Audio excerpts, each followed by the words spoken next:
അപ്പോ നമ്മൾ വിഷയം നേരത്തെ സൂചിപ്പിച്ച പ്രകാരം തന്നെ BA FPCയിലെ പ്രധാനപ്പെട്ട ഒരു വിഷയമാണ് ഇന്ന് നമ്മൾ ഡിസ്കസ് ചെയ്യുന്നത്. നിങ്ങൾക്കറിയാം, നിങ്ങൾ രജിസ്റ്റർ ചെയ്തത് BA സൈക്കോളജിയാണ്. അതിലെ ഒരു സ്ട്രീമാണ്, ഒരു പ്രോഗ്രാമാണ്. അതിൽ ഫസ്റ്റ് സെമസ്റ്ററിൽ നിങ്ങളുടെ മെയിനിന്റെ ഭാഗമായിട്ട്, അഥവാ സൈക്കോളജിയുടെ ഏറ്റവും പ്രധാനപ്പെട്ട ഒരു പേപ്പറാണ് BPCC 101. ഇത് ഈ പ്രോഗ്രാമിലുണ്ട്. ഇതുപോലെ ഇതിന് സമാനമായ മറ്റൊരു ഡിഗ്രി ഉണ്ട്, ഇഗ്നോ തന്നെ കൊടുക്കുന്ന BA സൈക്കോളജി, BPCH എന്നാണ് ഇതിന്റെ പേര്. അതിലുണ്ട് ഈ പേപ്പർ. അപ്പോൾ BPCC 101 ഇതിൽ നമ്മൾ പഠിക്കുന്ന ജനറൽ സൈക്കോളജിയാണ്. അതായത് സൈക്കോളജി എന്താണ്, അതിന്റെ ബാക്ക്ഗ്രൗണ്ട് എന്താണ്, എന്തിനാണ് ഇത് പഠിക്കുന്നത്, എങ്ങനെയാണ് അത് ഡെവലപ്പ് ചെയ്തത്, ഇതിന്റെ ഒറിജിന്, നേച്ചർ, ക്യാരക്ടറിസ്റ്റിക്, ഡെവലപ്മെന്റ്, ഹിസ്റ്ററി, ഇങ്ങനെ തുടങ്ങുന്ന കുറച്ച് ബേസിക് കാര്യങ്ങളാണ്. കുറെ ഡീറ്റെയിൽ ആയി പല യൂണിറ്റിൽ വരുന്നുണ്ട്. നമുക്ക് ഈ യൂണിറ്റിലുള്ളത് ഒന്നാമത്തെ ബ്ലോക്കിൽ പഠിക്കേണ്ടത് ഇൻട്രൊഡക്ഷൻ ടു സൈക്കോളജി. സൈക്കോളജി എന്ന വിഷയത്തെ നിങ്ങൾക്ക് ഒന്ന് ഇൻട്രൊഡ്യൂസ് ചെയ്തില്ല. പ്ലസ് ടു ചിലപ്പോൾ ഹ്യൂമാനിറ്റീസ് പഠിച്ചവരുണ്ടാകും, അവർക്ക് സൈക്കോളജി ചിലപ്പോൾ ടോപ്പിക് ആയിട്ട് ഉണ്ടാകാൻ സാധ്യതയുണ്ട്. സയൻസ് ഗ്രൂപ്പിൽ ഉണ്ടാവില്ല, അവർ ബയോളജി കുറച്ച് പഠിച്ചിട്ടുണ്ടാവും, സൈക്കോളജി ചില കാര്യങ്ങളൊക്കെ ചർച്ച ചെയ്യുന്നുണ്ട്.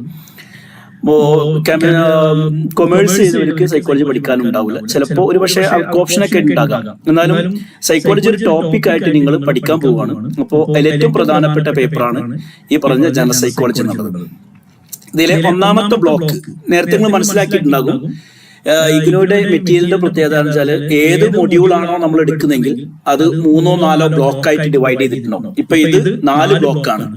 കമ്പാരിറ്റീവ്ലി ഈ പേപ്പറിൽ മറ്റു പേപ്പറിനെ അപേക്ഷിച്ച് യൂണിറ്റുകളുടെ എണ്ണം കുറവാണ്. ഓരോ ബ്ലോക്കിലും 4 യൂണിറ്റ് ഉണ്ടെങ്കിൽ 4 ബ്ലോക്കുകളിൽ 16 യൂണിറ്റ് ഉണ്ടാവും. ഇതിൽ ആപേക്ഷികമായിട്ട് യൂണിറ്റുകളുടെ എണ്ണം കുറവാണ്. ഇപ്പോൾ ഒരു ബ്ലോക്കിൽ 2 യൂണിറ്റ് ഉണ്ടാവുള്ളൂ, മറ്റേ 3 എണ്ണം, അങ്ങനെ വെച്ചിട്ട് 12 യൂണിറ്റ് ഇതിലുള്ളൂ. അതേസമയം നിങ്ങൾ പഠിക്കാനുള്ള വാല്യൂ എഡ്യൂക്കേഷൻ എന്ന് പറഞ്ഞ സാധനത്തിന് എന്റെ ഓർമ്മ ശരിയാണെങ്കിൽ 16 യൂണിറ്റ് ഉണ്ട്, 17 യൂണിറ്റ് ഉണ്ട്, മറ്റൊന്നിൽ 20 യൂണിറ്റ് ഉണ്ട്. അപ്പൊ ഓക്കെ, നമ്മളത് വിഷയമല്ല. ഏതായാലും ഫസ്റ്റ് ബ്ലോക്കിൽ സൈക്കോളജി എന്താണെന്ന് ഇൻട്രൊഡ്യൂസ് ചെയ്യുന്നത് ആദ്യമായിട്ട് പഠിക്കേണ്ട യൂണിറ്റ് ഒറിജിൻ ഓഫ് സൈക്കോളജി. സൈക്കോളജിയുടെ ഉത്ഭവം, എവിടെ നിന്നാണ് ഉത്ഭവിച്ചത്, എങ്ങനെയാണ് ഉത്ഭവിച്ചത്, ആരാണ് തുടക്കം കുറിച്ചത്, എത്ര കാലം മുമ്പ് ഉണ്ടായിരുന്നു, ഇപ്പൊ എന്താണത്, ഏതെല്ലാം ഘട്ടങ്ങളിലോ കടന്നുപോയി എന്നൊക്കെ ഇതിൽ ചർച്ച ചെയ്യാം. നമുക്ക് ആദ്യമായിട്ട് ഇൻട്രൊഡക്ഷൻ സൈക്കോളജിയിൽ നമുക്ക് പഠിക്കാനുള്ള കുറച്ച് 2 കാര്യങ്ങളുണ്ട്. സൈക്കോളജിയെ കുറിച്ച് അറിയുന്ന, നിങ്ങൾക്ക് അറിയുന്ന 1-2 കാര്യങ്ങൾ പറയുകയാണെങ്കിൽ ഒന്നും കൂടി എളുപ്പമായിരുന്നു. ആർക്കൊക്കെ എന്തൊക്കെ അറിയാം സൈക്കോളജിയെ കുറിച്ച്?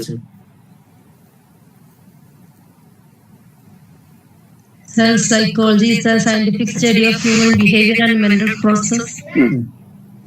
Very good. ആരാണ് പറഞ്ഞാല് ഡെഫിനിഷൻ പറഞ്ഞാണ്?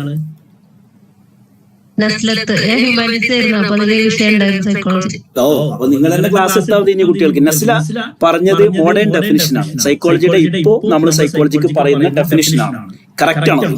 ഓക്കെ, എന്താ പറയുന്നത്? ഹ്യൂമൻ ബിഹേവിയർ, അതാണ് പഠിക്കാനുള്ളത്. പിന്നെന്താ ഉള്ളത്? മെന്റൽ പ്രോസസ്സുകൾ, അതും ഇത് രണ്ടുമാണ് പഠിക്കാനുള്ളത്. ഹ്യൂമൻ ബിഹേവിയർ നമുക്ക് ഇതിൽ ചർച്ചയ്ക്ക് വരുന്നുണ്ട്. അപ്പൊ ഞാൻ നിങ്ങൾ പറഞ്ഞോട് പറയാം, ബിഹേവിയർ എന്ന് പറഞ്ഞാൽ പുറത്ത് കാണുന്നതാണ്. ഇപ്പൊ നമ്മൾ സംസാരിക്കുമ്പോൾ, ഞാൻ നിങ്ങളോട് സംസാരിക്കുമ്പോൾ ഞാൻ ആക്ഷൻ കാണിക്കുന്നുണ്ട്, ഒരാളുടെ ഡ്രസ്സ്, അയാളുടെ പെരുമാറ്റം, പുറത്ത് കാണുന്ന എന്തൊക്കെയുണ്ടോ അതൊക്കെ ബിഹേവിയർ ആണ്. എന്നാൽ അതേസമയം ഉള്ളിന്റെ ഉള്ളിൽ കുറെ കാര്യങ്ങളുണ്ടാവും. ചില ആൾക്കാർ പ്രസംഗിക്കാൻ നിൽക്കുമ്പോൾ വിയർത്താകെ വിറക്കുന്നുണ്ടാവും, ഉള്ളിൽ ഭയങ്കര പേടിയുണ്ടാവും. അതേസമയം നമ്മുടെ ചിന്തകൾ പലതും ഇരിക്കും. നിങ്ങൾ ചില ആൾക്കാർ ക്ലാസ് കേൾക്കുന്നുണ്ട്, പക്ഷെ ചിന്തിക്കുന്ന വേറെ എന്തായിരിക്കും? Mental process. നമ്മുടെ ചിന്ത, തോട്ട്സ്, ഫീലിങ്സ്, ഇമോഷൻസ് അത് ചർച്ച ചെയ്യും. അതുകൂടെ പുറത്ത് കാണുന്ന നമ്മുടെ പെരുമാറ്റങ്ങൾ, സംസാരമാട്ടെ, ഇടപെടലുകളാട്ടെ, മറ്റുള്ളവർക്ക് കാണാൻ പറ്റുന്നത് എന്തൊക്കെയുണ്ടോ അത് ബിഹേവിയറും. എന്നാൽ ഉള്ളിന്റെ ഉള്ളിൽ നടക്കുന്ന പ്രോസസ്സുകൾ മെന്റൽ പ്രോസസ്. ഇത് രണ്ടും ചർച്ച ചെയ്യുന്നതാണ് സൈക്കോളജി എന്നാണ് ഇപ്പൊ മോഡേൺ ഡെഫിനിഷൻ. അവിടെ എത്തിയിട്ടില്ല, അത്ര മോഡേൺ ആയിട്ടില്ല. നിങ്ങൾക്ക് ന്യൂ ജെൻ ആണല്ലേ, അവിടേക്ക് എത്തിയിട്ടില്ല. നമ്മൾ ഇതിന്റെ തുടക്കം പറയാം. വേറെന്താ അറിയാ? ആർക്കെങ്കിലും അറിയോ സൈക്കോളജിയെ കുറിച്ച്?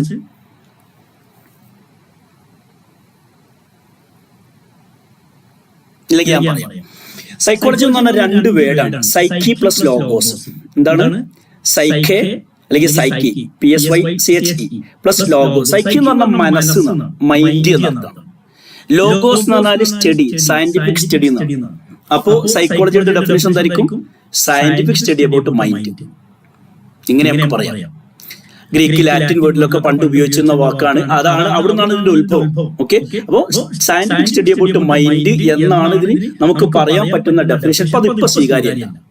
ഇന്ന് ഇപ്പോഴത്തെ കാലത്ത് അത് സ്വീകാര്യം. എന്താ കാരണം നമുക്ക് പഠിക്കാം. എന്നാലും സൈക്കോളജിയെ കുറിച്ച് നമ്മളോട് psychology studies behaviour and mental process. എന്താണ് പഠിക്കുന്നത്? ബിഹേവിയർ പഠിക്കുന്നു, മെന്റൽ പ്രോസസ് പഠിക്കുന്നു. അതാണ് ആകെ തുക ഉള്ളത്. സൈക്കോളജി എന്ന് പറഞ്ഞാൽ ആൾക്കാരുടെ പെരുമാറ്റങ്ങൾ. നമ്മുടെ വീട്ടില് 10 ആൾക്കാരുണ്ടെങ്കിൽ 10 ആളും 10 രൂപത്തിലേക്ക് പെരുമാറും. ചില ആൾക്കാരുടെ എത്ര പറഞ്ഞാൽ അത്ര വലിയ മാറ്റം. ചിലർക്ക് ചെറിയൊരു വിഷയം മതി, അത് പെട്രോളിലൊക്കെ സ്പാർക്ക് കിട്ടാൻ മതി, ആളിക്കത്യാക പ്രശ്നങ്ങളായിരിക്കും. അല്ലെ, കുന്നു കുലുങ്ങിയാലും കുഞ്ഞാത്ത ഒരുങ്ങൂലാറിനായിരിക്കാറുണ്ട്. എത്ര പറഞ്ഞാലും ഒരു മാറ്റമില്ലാത്തവര്. അവ ചെറിയ ചെറിയ കാര്യങ്ങൾക്ക് ചൂടാവുകയും ദേഷ്യം പിടിക്കുകയും എത്ര തന്നെ ചൂടാക്കിയാലും ചൂടാവാത്തവരും. അപ്പൊ ചെറിയ കാര്യത്തിന് ടെൻഷൻ അടിക്കുന്നവരുണ്ടാവും, ചെറിയ കാര്യത്തിന് തെറ്റുന്നവരുണ്ടാകും. അതൊക്കെ അവരുടെ പെരുമാറ്റങ്ങളാണ്. അങ്ങനെ പെരുമാറാൻ അവരെ ചിന്തിപ്പിക്കുന്ന ചില ഘടകങ്ങളുണ്ട്. അപ്പോൾ ചിന്ത, പ്രോസസ്, ഇമോഷൻസ്, ഫീലിങ്സ്, പുറത്ത് കാണുന്ന ആക്ഷൻസ് ആൻഡ് ബിഹേവിയർ, ഇതൊക്കെ പഠിക്കുന്നതാണ് സൈക്കോളജി. പൊതുവെ നമ്മൾ മനസ്സിലാക്കിയ സൈക്കോളജി പറഞ്ഞ മനഃശാസ്ത്രം, മനസ്സ് പഠിക്കലേ, അയാളെ നമ്മുടെ മനസ്സിൽ കയറുന്നിട്ട് നമ്മുടെ കാര്യങ്ങളൊക്കെ കള്ളന്മാരി കൽക്കുന്നുണ്ടാകും എന്നാണ് ധാരണ. അങ്ങനെയല്ല, മറിച്ച് എന്താണ് സൈക്കോളജി എന്ന് പറഞ്ഞാൽ study about behaviour and mental process. ആ ഡെഫിനിഷൻ പഠിക്കണം. Scientific study about behaviour and mental process. അങ്ങനെ പറഞ്ഞാൽ it is concerned with almost all aspect of human life. മനുഷ്യ ജീവിതത്തിന്റെ എല്ലാ മേഖലകളും. ഒരു കുഞ്ഞ് ജനിച്ച് മരിക്കുന്നത് വരെയുള്ള വ്യത്യസ്തമായ ഘട്ടങ്ങൾ. അവിടെ അദ്ദേഹത്തിന്റെ വ്യക്തി ജീവിതമാകാം, കുടുംബ ജീവിതമാകാം, മാനസിക പ്രവർത്തനങ്ങളാകാം, പുറത്തു കാണുന്നതാകാം, സ്പിരിച്വൽ ആകാം, ഇമോഷണൽ ആകാം, ഇങ്ങനെ തുടങ്ങി ഫിസിക്കൽ, ബയോളജിക്കൽ, സൈക്കോളജിക്കൽ എല്ലാം പെടും. ഇതെല്ലാം നമ്മുടെ സൈക്കോളജിയിൽ ചർച്ചയ്ക്ക് വിധേയമാണ്. വിശാലമായ ഒരു സബ്ജക്റ്റ് ആണ്, ഇത്ര നിസ്സാരമായി കാണാൻ പാടില്ല. Focuses mainly on understanding human behaviour scientifically. ഇതിന്റെ ഫോക്കസ് എവിടെ കിടക്കുന്നത്? എല്ലാം പഠിക്കുന്ന പറഞ്ഞാല് ഫോക്കസ് കിടക്കുന്നത് ഹ്യൂമൻ ബിഹേവിയറിനെ സയന്റിഫിക്കലി മനസ്സിലാക്കുക എന്നുള്ളതാണ്. അതാണ് ഇതിന്റെ പ്രത്യേകത. അപ്പോ ക്യാരക്ടറിസ്റ്റിക്കും നേച്ചറും നമ്മൾ ജസ്റ്റ് ഒന്ന് മനസ്സിലാക്കി. ഓക്കെ അല്ലേ?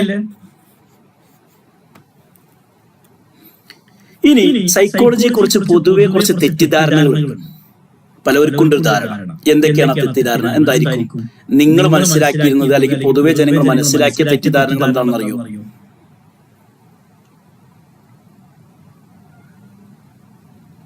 ആർക്കില്ല, അങ്ങനെ ഒരു ധാരണയില്ലേ നമുക്ക്?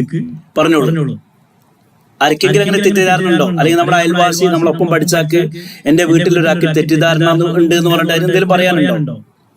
എന്റെ വീട്ടിൽ കുളിച്ച് കഴിഞ്ഞാൽ അവരിപ്പോ പറയും, അങ്ങനെ ഞങ്ങൾക്ക് തെറ്റിദ്ധാരണ ഉണ്ടോ? നിങ്ങൾക്ക് ആർക്കെങ്കിലും ഉണ്ടോ സൈക്കോളജിയെ കുറിച്ചുള്ള? ഈ 3 കാര്യങ്ങളാണ് സൈക്കോളജി. നിങ്ങൾ മെറ്റീരിയൽ പഠിക്കാനുള്ള കാര്യങ്ങളാണ് കേട്ടോ. സൈക്കോളജിയെ കുറിച്ചുള്ള പൊതുവെയുള്ള തെറ്റായ ധാരണകൾ. ഒന്ന്, it deals only with abnormal people. അങ്ങനൊരു ധാരണ പൊതുവെ.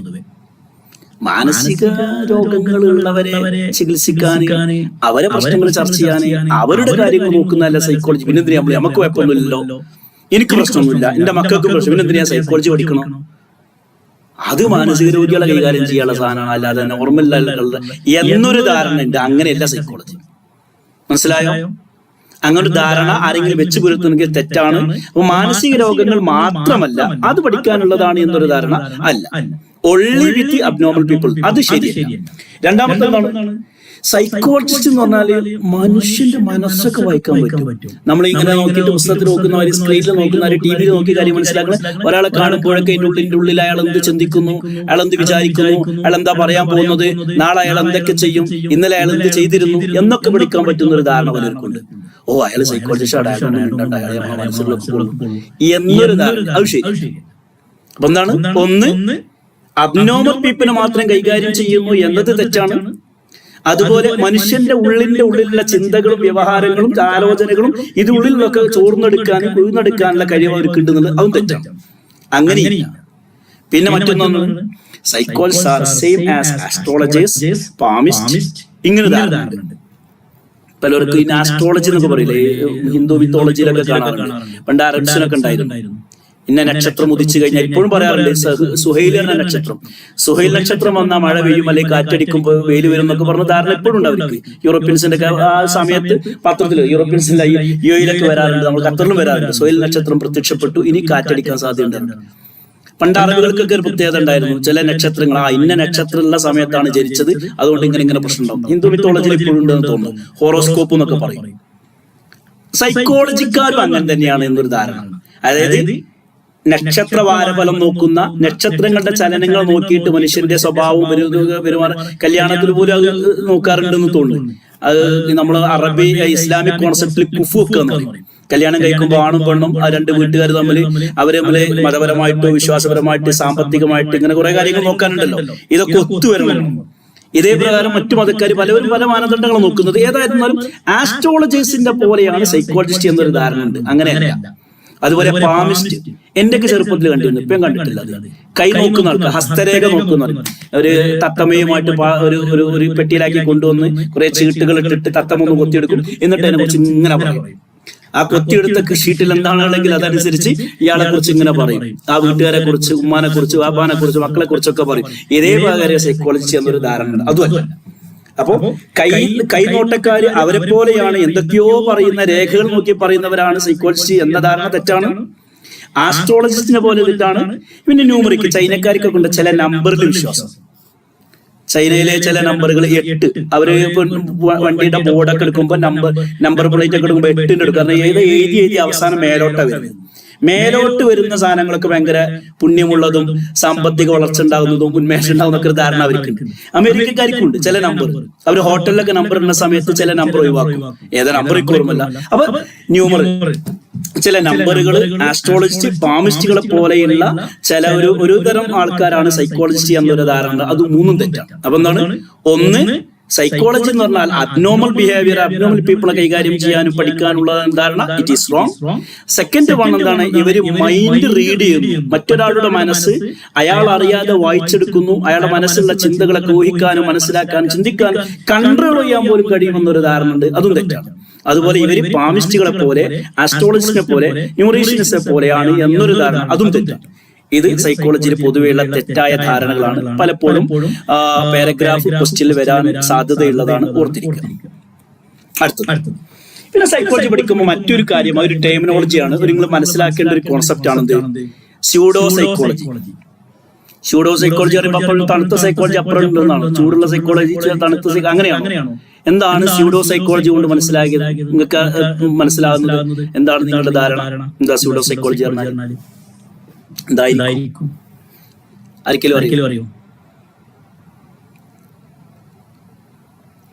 സ്യൂഡോ സൈക്കോളജി വല്ല വേർഡും വല്ലവരും കേട്ടിട്ടുണ്ടോ? അങ്ങനെ ഒരു സൈക്കോളജി ഇല്ലല്ലേ. സൈക്കോളജി പഠിക്കുമ്പോൾ മനസ്സിലാക്കേണ്ട മറ്റൊരു concept pseudo psychology. Psychology science ആണ് എന്നാണ് നമ്മൾ പറയുന്നത്.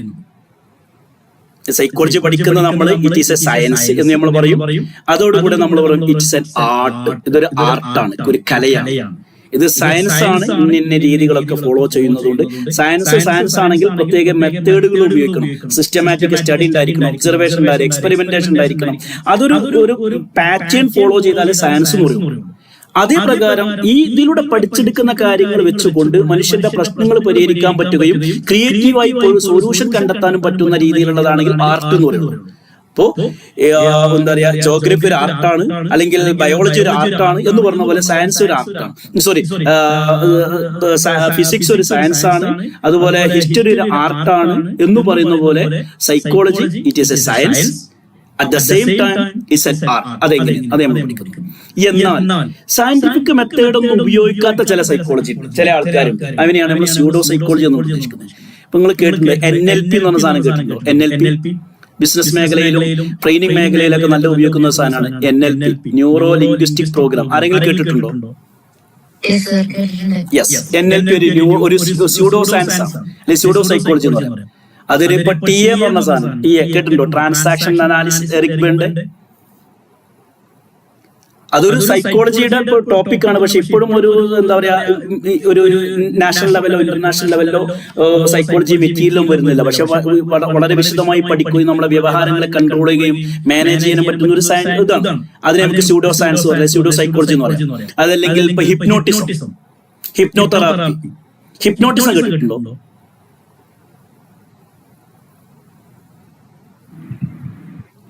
ഹിപ്നോട്ടിസം കേട്ടിട്ടുണ്ടെങ്കിൽ അതും സ്യൂഡോ സൈക്കോളജിയാണ്. അതല്ലെങ്കിൽ ഒരു ഒറിജിനൽ സൈക്കോളജി നമുക്ക് പറയാൻ പറ്റില്ല. അപ്പൊ സ്യൂഡോ സൈക്കോളജി എന്ന് പറഞ്ഞാൽ സയന്റിഫിക് മെത്തേഡുകളും സയന്റിഫിക് സ്ട്രാറ്റജികളും ഉപയോഗിക്കാതെ എന്തൊക്കെയോ ചെയ്ത് കൂട്ടിയിട്ട് എന്തൊക്കെയോ ഔട്ട്പുട്ട് ഉണ്ടാക്കുന്നതാണെങ്കിൽ അതിനെ നമുക്ക് സ്യൂഡോ സൈക്കോളജി എന്ന് പറയാം. അങ്ങനെ ഒരു സാധനം നമ്മൾ മനസ്സിലാക്കേണ്ടതുണ്ട് സൈക്കോളജി പഠിക്കുന്ന കുട്ടികൾ എന്ന രീതിയിൽ. അങ്ങനെ പറഞ്ഞാൽ സ്യൂഡോ സൈക്കോളജി ഉണ്ടെന്ന് മനസ്സിലാക്കും. അൺസയന്റിഫിക് സിസ്റ്റം റിസംബ്ലിംഗ് സൈക്കോളജി, സൈക്കോളജിയാണെന്ന് തോന്നിപ്പിക്കുന്ന രീതിയിലുള്ള സയന്റിഫിക് അല്ലാത്ത ചില സിസ്റ്റം. നേരത്തെ പറഞ്ഞു NLP, ന്യൂറോ ലിംഗ്വിസ്റ്റിക് പ്രോഗ്രാം എന്ന് പറഞ്ഞാൽ ഇപ്പോൾ നല്ല ഏറ്റവും കൂടുതൽ ഉപയോഗിക്കുന്ന സെയിൽസ് മേഖലയിലും മാർക്കറ്റിംഗ് മേഖലയിലും ട്രെയിനിങ്ങിലും ടീച്ചിങ്ങിലൊക്കെ ഉപയോഗിക്കുന്ന ഒരു മെത്തേഡാണ്. അത് സയൻസ് ആയിട്ട് അംഗീകരിച്ചിട്ടില്ല, പക്ഷെ സൈക്കോളജിയുടെ ഭാഗമായിട്ട് ആൾക്കാർ കാണും. അങ്ങനത്തെ നമ്മൾ പറയും സ്യൂഡോ സൈക്കോളജി എന്ന് പറയും. സ്യൂഡോ എന്ന് പറഞ്ഞാൽ എന്താണ്? ഓക്കെ, അടുത്തത് lack empirical evidence. Pseudo psychology എന്ന് പറയുമ്പോൾ അതിന്റെ പ്രത്യേകത വെച്ചാൽ അത് എംപിരിക്കൽ എവിഡൻസുകൾ ഉണ്ടാവില്ല, അത് സയന്റിഫിക്കലി പ്രൂവ് ചെയ്യാൻ പറ്റില്ല. സയന്റിഫിക്കലി പ്രൂവ് ചെയ്യുന്ന എക്സ്പെരിമെന്റൽ മെത്തേഡുകൾ ഉപയോഗിക്കുന്ന, സയൻസിന്റെ മെത്തേഡുകൾ ഉപയോഗിക്കുന്ന അതിനെ നമ്മൾ സയൻസ് എന്ന് പറയുള്ളൂ. എന്നാൽ ഇത് സയൻസ് പോലെ തോന്നിക്കുകയും മെത്തേഡ് ഫോളോ ചെയ്യുകയും അതിനെ നമ്മൾ സ്യൂഡോ സൈക്കോളജി എന്ന് പറയും. എക്സാമ്പിൾ ആസ്ട്രോളജി, ന്യൂമറോളജി, പാമിസ്ട്രി നേരത്തെ നമ്മൾ പറഞ്ഞല്ലോ. ഇതൊക്കെ സ്യൂഡോ സൈക്കോളജിക്ക് ഉദാഹരണമാണ്. സൈക്കോളജി അല്ല, എന്നാൽ സൈക്കോളജിയെ പോലെ ഗണിക്കുകയും പെരുമാറുകയും ചെയ്യുന്നു. എന്നാൽ അതും നിങ്ങൾ മനസ്സിലാക്കണം. നിങ്ങൾ പഠിക്കുന്ന സൈക്കോളജി സയന്റിഫിക് ആണ്, ആയിരിക്കണം, ആർട്ടാണ്, ആയിരിക്കണം, അതിന്റെ ക്യാരക്ടറിസ്റ്റിക് പഠിക്കണം.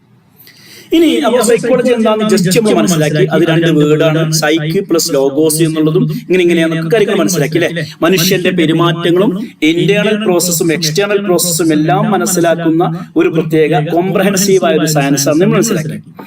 ഇനി science, psychology as a science of soul. ഈ സൈക്കോളജിയുടെ ഡെവലപ്മെന്റ് ഇങ്ങനെ പറയും. ഏത് വിഷയം പഠിക്കുമ്പോൾ നമ്മൾ ഡെവലപ്മെന്റ് പഠിക്കുക, അതിന്റെ ഒറിജിൻ എന്നായിരുന്നു, പിന്നെ ഏതെല്ലാം ഘട്ടങ്ങളിലൂടെ കടന്നുപോയിരുന്നത്.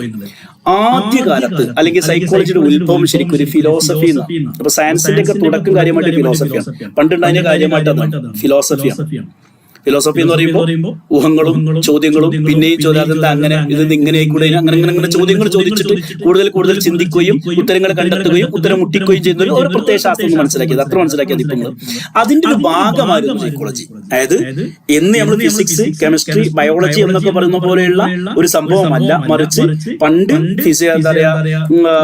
ഫിലോസഫി എന്ന് പറയുന്ന അതിന്റെ ഒരു ഭാഗമായിട്ട്, ഫിലോസഫിയുടെ ഒരു ഭാഗമായിട്ടാണ് ഈ സോഷ്യോളജിയും സൈക്കോളജിയും ആന്ത്രോപോളജിയൊക്കെ പഠിച്ചിട്ടുണ്ട്. പിന്നെയാണ് ഇതൊക്കെ കുട്ടിയായിട്ട് വന്നത്. അപ്പൊ ഒന്നാം ഘട്ടം എന്താണ്? ഇതൊരു ഫിലോസഫിയുടെ ഭാഗമായി കണ്ടിരുന്ന ഒരു ഘട്ടം ഉണ്ടായിരുന്നു. അങ്ങനെ പറഞ്ഞാൽ അന്ന് ആ കാലത്ത് ഈ ഇരുവർ പറഞ്ഞിരുന്ന വെച്ചാൽ സൈക്കോളജി എന്ന് പറഞ്ഞാൽ സോളിനെ കുറിച്ചുള്ള പഠനമാണ്. ഫസ്റ്റ് ഫേസ് സൈക്കോളജി എന്ന് പറഞ്ഞാൽ സ്റ്റഡി അബൌട്ട് സോൾ. സോൾ എന്ന് പറഞ്ഞാൽ എന്താണ് അറിയോ? ആത്മാവല്ലേ? ആത്മാവ്. അപ്പൊ സൈക്കോളജി എന്തായിരിക്കും? ആത്മാവിനെ കുറിച്ച് പഠിക്കുക. ഫിലോസഫിയിൽ അങ്ങനെ ആത്മാവ് എന്ന് പറഞ്ഞാൽ എന്താ സംഭവം? ഫിലോസഫിയിൽ കാര്യമായിട്ട് കണ്ടെത്തലാണല്ലോ. മനുഷ്യൻ എന്ന് പറഞ്ഞാൽ എന്താണ്? മനുഷ്യന്റെ സത്ത എന്താണ്? മനുഷ്യന്റെ ആത്മാവ് ഇവിടെ കിടക്കുന്നു. ഇങ്ങനെ അന്വേഷിച്ച് കണ്ടെത്തലാണ്. അപ്പോ സയന്റിഫിക്കലി പ്രൂവ് ചെയ്യാൻ പറ്റാത്ത, എംപെരിക്കലി നമുക്ക് അനുഭവിക്കാൻ പറ്റാത്ത ഈ സോളിനെ കുറിച്ച് പഠിക്കുക എന്നുള്ളത് നമുക്ക് സ്വീകരിക്കാൻ പറ്റില്ല. അതുകൊണ്ട് ആ ഡെഫിനിഷൻ ഒഴിവാക്കി. അപ്പൊ പ്രൂവ് ചെയ്യാൻ പറ്റില്ല, ലാബിൽ വെച്ച് പരിശോധിക്കുകയോ പ്രൂവ് ചെയ്യാനോ സാധിക്കാത്ത, എംപെരിക്കലി പ്രൂവ് ചെയ്യാൻ പറ്റാത്ത, സയന്റിഫിക് മെത്തേഡ് ഉപയോഗിക്കാൻ പറ്റാത്തതായതുകൊണ്ട് ഈ ഡെഫിനിഷൻ നമ്മൾ ഒഴിവാക്കി. ആദ്യത്തെ അപ്പൊ എന്താണ്? റിജക്റ്റഡ്. സോൾ ആണ് എന്നുള്ള സയൻസ് സ്റ്റഡി അബൌട്ട് സോൾ എന്നുള്ളതിനെ നമ്മൾ റിജക്ട് ചെയ്തു due to lack of scientific measurability. Scientifically measure ചെയ്യാൻ പറ്റില്ല. നമ്മൾ ചൂടളക്കുന്നത് പോലെ അല്ലെ, അല്ലെങ്കിൽ പനി അളക്കുന്ന പോലെ, അല്ലെങ്കിൽ ഇത് തണുപ്പ് അളക്കുന്ന പോലെ അളന്ന് തിട്ടപ്പെടുത്തണം. ഇത്ര മീറ്റർ, ഇത്ര സെന്റിമീറ്റർ, ഇത്ര വിഡ്ത്, ഇത്ര ഹൈറ്റ്, ഫാരൻഹീറ്റ് എന്നൊക്കെ അങ്ങനെ ഒന്നും അളന്ന് തിട്ടപ്പെടുത്താൻ പറ്റില്ല. സോള് അതൊരു കോൺസെപ്റ്റാണ്, ഒരു സ്പിരിച്വൽ അല്ലെങ്കിൽ റിലീജിയസ് കോൺസെപ്റ്റ് അല്ലെങ്കിൽ ഉള്ളതാണ്. പക്ഷെ എങ്ങനെയാന്ന് പറയാൻ പറ്റില്ല. ഇപ്പൊ സയന്റിഫിക് മെത്തേഡ് ഉപയോഗിച്ച് പ്രൂവ് ചെയ്യാൻ പറ്റുന്നില്ല എന്നതുകൊണ്ട് ഈ ഡെഫിനിഷൻ സ്വീകാര്യമല്ല എന്ന് പറഞ്ഞിട്ട് എന്ത് ചെയ്തു? ഇത് നമ്മൾ തള്ളിക്കളഞ്ഞു. അപ്പൊ ഒന്നാം ഘട്ടം എന്തായിരുന്നു? Study about soul. അത് ഫിലോസഫിയുടെ ഭാഗമായിരുന്നു. സയന്റിഫിക് മെത്തേഡ് ഉപയോഗിക്കാൻ പറ്റുന്നില്ല എന്നതുകൊണ്ട് ഈ ഡെഫിനിഷൻ നമ്മൾ എന്ത് ചെയ്തു? തള്ളിക്കളഞ്ഞു. പുതിയ ഡെഫിനിഷൻ വന്നു. രണ്ടാം സ്റ്റേജ് സൈക്കോളജിയുടെ രണ്ടാം ഘട്ടം. ഒന്നാം ഘട്ടം, രണ്ടാം ഘട്ടം സയൻസ് ഓഫ് മൈൻഡ്. മനസ്സിനെ കുറിച്ച് പഠിക്കുക. സൈക്കോളജി എന്താണ്? സയൻസ് ഓഫ് മൈൻഡ്, മനുഷ്യ മനസ്സുകളെ കുറിച്ച് പഠിക്കലാണ്. അതായത് മനുഷ്യന്റെ മനസ്സിൽ നടക്കുന്ന മെന്റൽ പ്രോസസ്സുകൾ, ചിന്തകൾ, ആലോചനകൾ, വ്യവഹാരങ്ങൾ, ഈ ഇമോഷൻസ്, ഫീലിങ്സ്, ഇതൊക്കെ ഇതിനെ കുറിച്ചൊക്കെ പഠിച്ചാൽ മതി. അപ്പൊ എന്തായി? പുറത്തു കാണുന്ന നമ്മുടെ ആ കാട്ടിക്കൂട്ടുകളുടെ ബിഹേവിയർ അത് അവർ ഇഗ്നോർ ചെയ്തു. ഉള്ളിന്റെ ഉള്ളിൽ കിടക്കുന്ന ഇന്റേണൽ പ്രോസസ്സിലേക്കാണ് ഇവർ ഫോക്കസ് ചെയ്തത്. അത് തിട്ടപ്പെടുത്താനും അളക്കാനൊക്കെ പറ്റും. കൃത്യമായിട്ട് അല്ലെങ്കിൽ അളന്ന് തിട്ടപ്പെടുത്താൻ പറ്റും, സയന്റിഫിക്കലി പഠിക്കാൻ പറ്റും. പക്ഷെ അതിലൊറ്റക്കണ്ണായി. എന്തായത് എക്സ്റ്റേണൽ ആയിട്ടുള്ള ബിഹേവിയറിനെ ഇവർ ഇഗ്നോർ ചെയ്തു. അതുകൊണ്ട് ഈ ഡെഫിനിഷൻ പൂർണ്ണമല്ല എന്നാണ് ഇതും തള്ളിക്കളഞ്ഞത്. ഒന്ന് സോളിനെ കുറിച്ച് പഠിക്കൽ അത് സയന്റിഫിക്കലി നമുക്ക് എംപെരിക്കലി നമുക്ക് പ്രൂവ് ചെയ്യാൻ പറ്റാത്തതുകൊണ്ട് അത് ഒഴിവാക്കി. 2 മൈൻഡിനെ കുറിച്ച് പഠിക്കൽ, മെന്റൽ പ്രോസസ്സുകളെ കുറിച്ച് പഠിക്കൽ, ഇന്റേണൽ പ്രോസസ്സുകൾ മനസ്സിലാക്കുക എന്നുള്ളത് അത് നമ്മൾ സ്വീകരിച്ചു. പക്ഷെ അവിടെ ഒരു പ്രശ്നം വന്നു വെച്ചാൽ നമ്മുടെ എക്സ്റ്റേണൽ ആയിട്ടുള്ള ബിഹേവിയറുകൾ, നമ്മുടെ ആക്ടിവിറ്റീസ്, പെരുമാറ്റങ്ങൾ ഇതൊന്നും പഠിക്കുന്നില്ല, ഉൾക്കൊള്ളുന്നില്ല എന്നുകൊണ്ട് ഈ ഡെഫിനിഷനും ഇൻകംപ്ലീറ്റ് ആണ് അല്ലെങ്കിൽ ഇൻസഫിഷ്യന്റ് ആണെന്ന് പറഞ്ഞാൽ ഇതും തള്ളി. 2ാം ഘട്ടം. അപ്പൊ study about soul, study of mind. പിന്നെ നമ്മൾ 3ാം ഘട്ടത്തിലേക്ക് കടക്കണം. സൈക്കോളജി എന്ന് പറഞ്ഞാൽ എന്താണ്? Science of consciousness. ബോധത്തെ കുറിച്ച് പഠിക്കണം. ബോധമണ്ഡലം, ഉപബോധമണ്ഡലം, അങ്ങനെ സാധനങ്ങളൊക്കെ നിങ്ങൾ പഠിക്കാനുണ്ട്, സൈക്കോളജിയിൽ പഠിക്കും. ഏതായാലും കോൺഷ്യസ്നസ്, ശരിക്കും ഉണർന്നിരിക്കുന്ന ഒരവസ്ഥ, കോൺഷ്യസ്നെസ്സിനെ കുറിച്ച്. അപ്പൊ ആത്മാവിനെ കുറിച്ചോ മനസ്സിനെ കുറിച്ചോ അല്ല, മറിച്ച് നമ്മുടെ ബോധം കൃത്യമായ ഉണർന്നിരിക്കുന്ന ഈ അവസ്ഥയെ കുറിച്ച് പഠിക്കലാണ് എന്നാണ് 3ാമത്തെ. ഓക്കെ. അപ്പൊ നമ്മുടെ അനുഭവങ്ങള്, നമുക്ക് ഓർമ്മയുള്ള കാര്യങ്ങള്, നമുക്ക് ചിന്തിച്ച് കണ്ടെത്താൻ പറ്റുന്നത്, ആലോചിച്ച് കണ്ടെത്താൻ പറ്റുന്നത്, ഇതിനെ കുറിച്ച് പഠിക്കലാണ് സൈക്കോളജി എന്ന് പറയുന്നത്. പക്ഷെ ഇതെന്താണ് പ്രശ്നം? എന്റെ ചിന്ത എന്താണെന്ന് നിങ്ങൾക്കറിയില്ല, നിങ്ങളുടെ ചിന്ത എന്താ എനിക്കറിയില്ല. ഓരോരുത്തരും ഓരോ തരത്തിലുള്ള ബോധങ്ങളായിരിക്കും ഉണ്ടാകുക. അപ്പൊ അത് സബ്ജക്റ്റീവാണ്.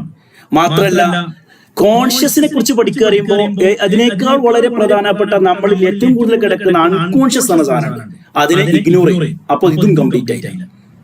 നമ്മൾ സൈക്കോളജിയിൽ പിന്നെ പഠിക്കും, ഫ്രൂയിഡിന്റെ തിയറിക്ക് പഠിക്കും conscious mind, sub conscious mind, unconscious mind. നമ്മുടെ മനസ്സിലെ 80% അല്ലെങ്കിൽ 90% അൺകോൺഷ്യസ് ആണ്. അതിന്റെ ഇടയിൽ 10% സബ് കോൺഷ്യസ് ഉള്ളൂ. അതിന്റെ മുകളിൽ കിടക്കുന്ന 10% 5% വളരെ ചുരുങ്ങിയ ഭാഗ്യ കോൺഷ്യസ് ഉള്ളൂ. നമ്മൾ പഠിക്കും. വലിയൊരു ഐസ് പാത്രത്തിലിട്ട് കഴിഞ്ഞാൽ കുറഞ്ഞ ഭാഗ്യ മേലെ കാണുള്ളൂ, ബാക്കിയൊക്കെ വെള്ളത്തിനടിയിലായിരിക്കും. ഇതുപോലെ മുകളിൽ കാണുന്ന ഈ സാധനം കോൺഷ്യസ് ഉള്ളൂ, ബാക്കി ആ വെള്ളത്തിലൂടെ പുറത്തിങ്ങനെ കാണുന്നത് സബ് കോൺഷ്യസ്, അടിയിൽ ആഴ്ന്നു കിടക്കുന്ന അൺകോൺഷ്യസ്. കുറെ പഠിക്കാനുണ്ട്. അപ്പോ കോൺഷ്യസിനെ കുറിച്ച് പഠിക്കലാണ് സൈക്കോളജി എന്നതാണ് 3ാം ഘട്ടം. പക്ഷെ ഇതും സ്വീകരിക്കാൻ പറ്റാതെ. കാരണം എന്താണ്? നമ്മുടെ മെന്റൽ പ്രോസസ്സിലുള്ള അല്ലെങ്കിൽ നമ്മുടെ ഏറ്റവും വലിയ പ്രധാനപ്പെട്ട കിടക്കുന്ന ഉള്ളിൽ കിടക്കുന്ന അൺകോൺഷ്യസ് ആയ, നമ്മൾ അറിയാതെ നമ്മൾ നിയന്ത്രിച്ചു കൊണ്ടിരിക്കുന്ന പല കാര്യങ്ങളും അവഗണിക്കപ്പെട്ടു എന്നതുകൊണ്ട് ഈ ഡെഫിനിഷൻ തള്ളിക്കളഞ്ഞു. അപ്പൊ എന്തായി? സൈക്കോളജി സോളിനെ കുറിച്ച് പഠിക്കലാന്ന് പറഞ്ഞു, മൈൻഡിനെ കുറിച്ച് പഠിക്കലാന്ന് പറഞ്ഞു, പിന്നെന്ത് പറഞ്ഞു? കോൺഷ്യസിനെ കുറിച്ച് പഠിക്കലാന്ന്. ഇതൊന്നും ശരിയല്ല. പിന്നെ 4ാം ഘട്ടത്തിലേക്ക് ഡെഫിനിഷൻ. സൈക്കോളജി ഇങ്ങനെ പുരോഗമിച്ചു വരികയാണ്. ഘട്ടങ്ങൾ കഴിഞ്ഞ് 19ാം നൂറ്റാണ്ട് ഉണ്ടാകുന്ന സമയത്ത് 19ാം നൂറ്റാണ്ടിലാണ് സൈക്കോളജി സ്റ്റഡി അബൌട്ട് ബിഹേവിയർ, പെരുമാറ്റത്തെ കുറിച്ച് പഠിക്കുന്നത്. നമ്മൾ ഡെഫിനിഷൻ പറയുന്നത് study about behaviour and mental process, internal and external എന്നാണ് ഡെഫിനിഷൻ പഠിച്ചത് അല്ലെ. ബിഹേവിയറിനെ കുറിച്ച് പഠിക്കലാണ് സൈക്കോളജി എന്നൊരു ഘട്ടത്തിലേക്ക് എത്തി. ഈ ഒരു ഡെഫിനിഷൻ, ഈ ഒരു സാധനം ബിഹേവിയറിനെ കുറിച്ച് പഠിക്കലാണ് പ്യൂർ സൈക്കോളജി എന്നത് ആരാ പറയുന്നത്? John B Watson, American psychologist ആയ JB. അതുകൊണ്ട് തന്നെ ബിഹേവിയറിസത്തിന്റെ പിതാവ് എന്ന പേരിൽ അറിയപ്പെടും. ഈ പോയിന്റ് പഠിച്ചിരിക്കണം, നെറ്റിലൊക്കെ ചോദിക്കുന്നതാണ്, അല്ലെങ്കിൽ PG എത്തുമ്പോൾ പറയുന്നത്. ബിഹേവിയറിസം എന്ന സൈക്കോളജിയിൽ ഒരു വലിയൊരു തത്വം വരാനുണ്ട്. അതിന്റെ പിതാവ്, ഫാദർ ഓഫ് ബിഹേവിയർ സൈക്കോളജിയാണ് JB വാട്സൺ. ഇദ്ദേഹമാണ് സൈക്കോളജി എന്ന് പറഞ്ഞാല് മൈൻഡിനെ കുറിച്ചോ സോളിനെ കുറിച്ചോ കോൺഷ്യസോ അൺകോൺഷ്യസ് അല്ല, മറിച്ച് ബിഹേവിയർ, നമ്മുടെ പെരുമാറ്റങ്ങളെ കുറിച്ച് പഠിക്കുന്നത്. അഥവാ പ്രത്യക്ഷത്തിൽ കാണാൻ പറ്റുന്നതും അനുഭവിക്കാൻ പറ്റുന്നതും ഉപയോഗിക്കാനുള്ളതും റിസൾട്ട് ഉണ്ടാവുന്നതും അളന്നു തിട്ടപ്പെടുത്താൻ പറ്റുന്നതുമായ പ്രവർത്തനങ്ങൾ, വാക്കുകളാട്ടെ പ്രവർത്തനങ്ങളാട്ടെ ചാകട്ടിക്കൂട്ടൽ. ഇതിന് ഇവിടെ ഒബ്സർവബിൾ ആക്ഷൻ ആണ്. അപ്പൊ ഒരാൾ എന്തെങ്കിലും ചെയ്യുമ്പോൾ അയാൾ നിരീക്ഷിച്ചുകൊണ്ട് അയാൾ ഇങ്ങനെയാണ് ഇങ്ങനെയാണെന്നൊക്കെ പറയുന്നത് സൈക്കോളജി കുറെ മെത്തേഡുകൾ ഉപയോഗിക്കും. ബിഹേവിയർ സയൻസ് ഒക്കെ പഠിക്കാനാണ്. അപ്പോ ഈ ഒരു ഡെഫിനിഷൻ വന്നപ്പോ ഇവിടെ എന്ത് ചെയ്തു? നമ്മൾ മെന്റൽ പ്രോസസ്സുകളും അതോ കൂടി ഉൾപ്പെടുത്തിയപ്പോ ബിഹേവിയർ പ്ലസ് മെന്റൽ പ്രോസസ്സ്, ഇത് രണ്ടും ഉൾപ്പെടുന്നതാണ് സൈക്കോളജി എന്നൊരു ഡെഫിനിഷനിലേക്ക് എത്തി. അതാണ് 4ാം ഘട്ടം. അങ്ങനെ സൈക്കോളജി അങ്ങനെ 4 ഘട്ടങ്ങൾ കഴിഞ്ഞ് അതിന്റെ ഒറിജിനൽ വന്നു നോക്കുക. ഫിലോസഫിയുടെ ഭാഗമായിരുന്നു സോളാണ് എന്ന് പറഞ്ഞൊരു ഘട്ടം, അതല്ല മൈൻഡ് ആണെന്ന് പറഞ്ഞൊരു ഘട്ടം, അതല്ല കോൺഷ്യസ് ആണെന്ന് പറഞ്ഞൊരു ഘട്ടം, അതല്ല ബിഹേവിയർ ആണെന്ന് പറഞ്ഞൊരു ഘട്ടം, ബിഹേവിയർ എന്ന് പറയുമ്പോൾ മെന്റൽ പ്രോസസ് ഉൾപ്പെടെയുള്ളതാണെന്ന് പറഞ്ഞ ഘട്ടം. ഇന്നിപ്പോ സൈക്കോളജി എന്ന് പറഞ്ഞാല് scientific study of behaviour and mental process. JB Watson കൊണ്ടുവന്ന അദ്ദേഹത്തിന്റെ കാഴ്ചപ്പാടാണ് ഇന്ന് സ്വീകാര്യമായിട്ടുള്ളത്. സയൻസ് സൈക്കോളജി എന്ന് പറഞ്ഞാൽ ശാസ്ത്രീയമായ വളരെ സിസ്റ്റമാറ്റിക് ആയ പഠനമാണ് ആരുടെ ബിഹേവിയറിനെ കുറിച്ചും മെന്റൽ പ്രോസസ്സിനെ കുറിച്ചും. അത് മനുഷ്യന്മാർ മാത്രമാണോ? ഇതായിരുന്നു, പക്ഷെ ഇപ്പം അതും അല്ലാത്ത വരുന്നുണ്ടോ? അങ്ങനെ പറഞ്ഞാൽ it includes both human and animal. മനുഷ്യനെ കുറിച്ചും പഠിക്കും, മനുഷ്യരില്ലാത്ത മൃഗങ്ങളെ കുറിച്ച് നിങ്ങൾ പഠിക്കും. ബിഹേവിയർ സയൻസ് പഠിക്കുമ്പോൾ ഇവരൊക്കെ സ്കിന്നറുടെ തോണ്ടേക്കിനെ കുറിച്ച്, ജയിൽ തോണ്ടേക്കിന്റെ അദ്ദേഹത്തിന്റെ പട്ടിയും മറ്റേ പൂച്ചയും പിന്നെ എലിയും ചിമ്പാൻസിയും ഇതിലൊക്കെ റിസർച്ച് നടത്തിയിട്ടൊക്കെയാണ് പഠനങ്ങളെ കുറിച്ചും അതുപോലെ നമ്മുടെ പേഴ്സണാലിറ്റി ഡെവലപ്മെന്റിനെ കുറിച്ചൊക്കെ പറയുന്നത്. അതായത് ഹ്യൂമൻ ബിഹേവിയറും അനിമൽ ബിഹേവിയറും ഇതെല്ലാം പഠിക്കുന്നുണ്ട് ഇന്നത്തെ ഡെഫിനിഷൻസ് സൈക്കോളജി. അങ്ങനെ വരുമ്പോൾ ഇന്റേണൽ ആൻഡ് എക്സ്റ്റേണൽ ഇൻഫ്ലുവൻസ്, ഒരാൾ പെരുമാറണമെങ്കിൽ, ഒരാൾ ഒരു പ്രത്യേക രീതിയിൽ സംസാരിക്കണമെങ്കിൽ, പെരുമാറണമെങ്കിൽ അതിനെ അദ്ദേഹത്തെ സ്വാധീനിക്കുന്ന ഇന്റേണൽ പ്രോസസ് ഉണ്ടാകും, അതുപോലെ എക്സ്റ്റേണൽ പ്രോസസ് ഉണ്ടാകും. സാഹചര്യങ്ങൾ എന്നുള്ളത്, എൻവയോൺമെന്റ് എന്നുള്ളത്, സിറ്റുവേഷൻ എന്നുള്ളത് എക്സ്റ്റേണൽ ആണ്. അതേസമയം അദ്ദേഹത്തിന്റെ ചിന്തകൾ, ഫീലിങ്സ്, തോട്ട്സ് ഉള്ളത് ഇന്റേണൽ. ഇത് രണ്ടും പെടും. അപ്പൊ ഇന്ന് സൈക്കോളജി എന്ന് പറഞ്ഞാൽ ബിഹേവിയറിനെ കുറിച്ച് പഠിക്കലാണ്. മെന്റൽ പ്രോസസ് എന്ന് പറയുമ്പോൾ ഇന്റേണൽ ആകാം, എക്സ്റ്റേണൽ ആകാം. അതോടുകൂടെ നമ്മുടെ ചുറ്റുപാട് ഇത് എങ്ങനെ നമ്മളെ സ്വാധീനിക്കുന്നു, നമ്മൾ എങ്ങനെ ചുറ്റുപാടിനെ സ്വാധീനിക്കുന്നു, ഇത് രണ്ടും നമ്മുടെ പേഴ്സണാലിറ്റി എങ്ങനെ ഡെവലപ്പ് ചെയ്യുന്നു, പേഴ്സണാലിറ്റി എങ്ങനെ ചേഞ്ച് ഉണ്ടാക്കുന്നു, ഇങ്ങനെ വിശദമായ ഒരു പഠനമാണ് ഇന്ന് സൈക്കോളജി എന്ന് പറഞ്ഞാൽ. അപ്പൊ സൈക്കോളജി ചെറുതായിട്ട് തുടങ്ങി വലിയൊരു സയൻസ് ആയിട്ട് ഇന്ന് വന്നിട്ടുണ്ട്. ഇപ്പൊ സയൻസ് ആണെന്ന് പറയുന്നു, അതേസമയം ഇന്ന് നമ്മൾ എന്ത് ചെയ്യേണ്ടത്? ഇതുവരെ പറഞ്ഞ കാര്യങ്ങൾക്ക് മനസ്സിലായോ? ഇതുവരെ പറഞ്ഞ കാര്യത്തിൽ എന്തെങ്കിലും ഡൗട്ട് ഉണ്ടോ, ക്ലാരിഫിക്കേഷൻ ഉണ്ടോ, ആവശ്യമുണ്ടോ? ഞാൻ ഈ കാണിക്കുന്നത് നമ്മുടെ യൂണിറ്റിലെ പ്രധാനപ്പെട്ട പോയിന്റുകളുടെ PPT ആണ്. ഇതേ സാധനം കുറച്ചും കൂടി ഡീറ്റെയിൽ ആയിട്ട് സിംപ്ലിഫൈഡ് നോട്ടായിട്ട് നിങ്ങൾ പ്രൊവൈഡ് ചെയ്യും. അതായിരിക്കും നിങ്ങൾ പഠിക്കേണ്ടത്. അത് പഠിച്ചാലാണ് നിങ്ങൾക്ക് പരീക്ഷ എഴുതാൻ പറ്റുള്ളൂ. മെറ്റീരിയൽ വായിച്ചാൽ നിങ്ങൾക്ക്, ഞാൻ അങ്ങനെ പറയുന്നില്ല, ഭൂരിഭാഗം കുട്ടികൾക്ക് മനസ്സിലാക്കാൻ പ്രയാസമായിരിക്കും, കാരണം കുറച്ച് ടഫാണ്. ഇംഗ്ലീഷ് ഇഗ്നോയുടെ മെറ്റീരിയൽ എന്ന് പറഞ്ഞാൽ കുറച്ച് ഹൈ ലെവൽ ടീം എഴുതിയതുകൊണ്ട് വായിച്ച് മനസ്സിലാക്കൽ കുറച്ച് പ്രയാസമായിരിക്കും. അത് വായിക്കാൻ പറ്റുകയാണെങ്കിൽ ഏറ്റവും നല്ലത് അതാണ്. ഇല്ലെങ്കിൽ നമ്മൾ തരുന്ന സിംപ്ലിഫൈഡ് നോട്ട്, അതിലെ പ്രധാനപ്പെട്ട പോയിന്റുകൾ വെച്ചിട്ടുള്ള സിംപ്ലിഫൈഡ് നോട്ട് വരും. അത് 1-2 പ്രാവശ്യം വായിക്കുകയും നമ്മുടെ ക്ലാസ് കേൾക്കുകയും ചെയ്താൽ തന്നെ നിങ്ങൾക്ക് അടിപൊളിയായിട്ട് പരീക്ഷ പാസ്സാനുള്ള ഒരു ഐഡിയ. പരീക്ഷ പാസ്സാണെങ്കിൽ പരീക്ഷാ സമയത്ത് അതിനുള്ള കുറച്ച് ടെക്നിക്കലും ടൂളുകളും നിങ്ങൾ പഠിക്കാനുണ്ട്, പഠിക്കും. അതായത് കഴിഞ്ഞ 1-2-3 വർഷത്തെ ചോദ്യങ്ങൾ നോക്കിയിട്ട് അതിന്റെ ഉത്തരങ്ങൾ എങ്ങനെ എഴുതണമെന്നുള്ളത് പ്രാക്ടീസ് ചെയ്ത് പോയിന്റുകൾ പഠിച്ച് ഇങ്ങനത്തെ ക്ലാസ്സുകൾ കേട്ട് ഡീറ്റെയിൽ വായിച്ചു കഴിഞ്ഞാൽ നല്ല മാർക്കോട് പാസ്സാകും. ഇല്ലെങ്കിൽ തട്ടിപ്പൊട്ടികൾ കയറും. ഇഗ്നോ ആയതുകൊണ്ട് നമ്മുടെ കാലിക്കറ്റ് യൂണിവേഴ്സിറ്റിയിലോ കേരള യൂണിവേഴ്സിറ്റിയിലോ കിട്ടുന്ന ഒരു തട്ടിക്കുട്ടി മാർക്ക് കിട്ടാൻ സാധ്യത കുറവാണ്. എന്നാൽ അതേസമയം പഠിച്ചു കഴിഞ്ഞാൽ മാർക്ക് കിട്ടുകയും ചെയ്യും. അവര് സാന്ദർഭികമായിട്ട് പറയാണ്, ഈ മെറ്റീരിയൽ നിങ്ങൾ ഇതിന്റെ നോട്ട്സ് നിങ്ങൾക്ക് പ്രൊവൈഡ് ചെയ്യും. നമ്മുടെ ഈ കോഴ്സിൽ ജോയിൻ ചെയ്യുന്നവർക്ക് നോട്ട്സ്, കൃത്യമായ നോട്ട്സ്, ഓരോ സബ്ജക്റ്റും നമ്മൾ സിംപ്ലിഫൈഡ് ആയ 5-6 പേജുള്ള, ഇപ്പൊ എനിക്ക് ഇതിന്റെ ഓർമ്മ ശരിയാണ്, യൂണിറ്റ് 12 പേജ്, ഇതിനെ നമ്മൾ 5 പേജിലേക്ക് ചുരുക്കിയിട്ട് ആ നോട്ട്സ് 2-3 പ്രാവശ്യം വായിച്ച് ക്ലാസ് കേട്ടാൽ നിങ്ങൾ സക്സസ്, ഒരു പേടിയും പേടിക്കേണ്ട, നിങ്ങൾക്ക് പാസ്സാക്കാൻ പറ്റും. PPT പ്രധാനപ്പെട്ട പോയിന്റ് ഉണ്ടാവും. ഇത് വെച്ചിട്ട് ഇങ്ങനെ സംസാരിക്കുമ്പോൾ നിങ്ങൾക്ക് കേട്ടുപഠിക്കാൻ പറ്റും. ഏതായാലും സൈക്കോളജിയുടെ ഡെവലപ്മെന്റ് ആണ് നമ്മൾ പറഞ്ഞത്. എവിടെ നിന്ന് വന്നു? അത് ആത്മാവിനെ കുറിച്ചുള്ള പഠനമാണെന്ന് പറഞ്ഞു. പിന്നെ പറഞ്ഞു എന്ത്? മൈൻഡിനെ കുറിച്ചുള്ള പഠനമാണെന്ന് പറഞ്ഞു. പിന്നെന്ത് പറഞ്ഞു? കോൺഷ്യസിനെ കുറിച്ചുള്ള പഠനമാണെന്ന് പറഞ്ഞു. പിന്നെന്ത് പറഞ്ഞു? അതൊന്നുമല്ല, പുറത്തു കാണുന്ന ബിഹേവിയർ ആണെന്ന് പറഞ്ഞു. പിന്നെ പറഞ്ഞു ബിഹേവിയർ പ്ലസ് ഇന്റേണൽ പ്രോസസ്. ഇത് രണ്ടും മൊത്തത്തിൽ ഓവറാൾ മനുഷ്യനെ കുറിച്ച് പഠിക്കലാണ്. അതിൽ ഹ്യൂമനും എനിമലും പെടുന്നൊക്കെ പറഞ്ഞു. ഇനി നമ്മൾ സൈക്കോളജി ഒരു സയൻസ് ആയിട്ട് എങ്ങനെ ഗണിക്കുന്നു? 19ാം നൂറ്റാണ്ടില് നമ്മൾ പറഞ്ഞു, ആദ്യം ഇതൊക്കെ ഒരു ഗ്രീക്ക് ഫിലോസഫേഴ്സ്, അരിസ്റ്റോട്ടൽ, സോക്രട്ടീസ്, ഇവരൊക്കെയാണ് ഇതിന്റെ അച്ഛന്മാരും അല്ലെങ്കിൽ ഇവരൊക്കെ ഫാദേഴ്സ് ആയിട്ട് നമ്മൾ ഗണിക്കുന്നത്. ഇവരൊക്കെ ഫിലോസഫിയുടെ ആൾക്കാരാണ്, ഫിലോസഫിയുടെ ഭാഗമായിരുന്നു. പക്ഷെ വില്യം വൂണ്ട്, ആരാള്? ജർമ്മൻ സൈക്കോളജിസ്റ്റ് ആയ വില്യം വൂണ്ടി എന്ന് പറയുന്ന ആ സൈക്കോളജിസ്റ്റ് ആണ്.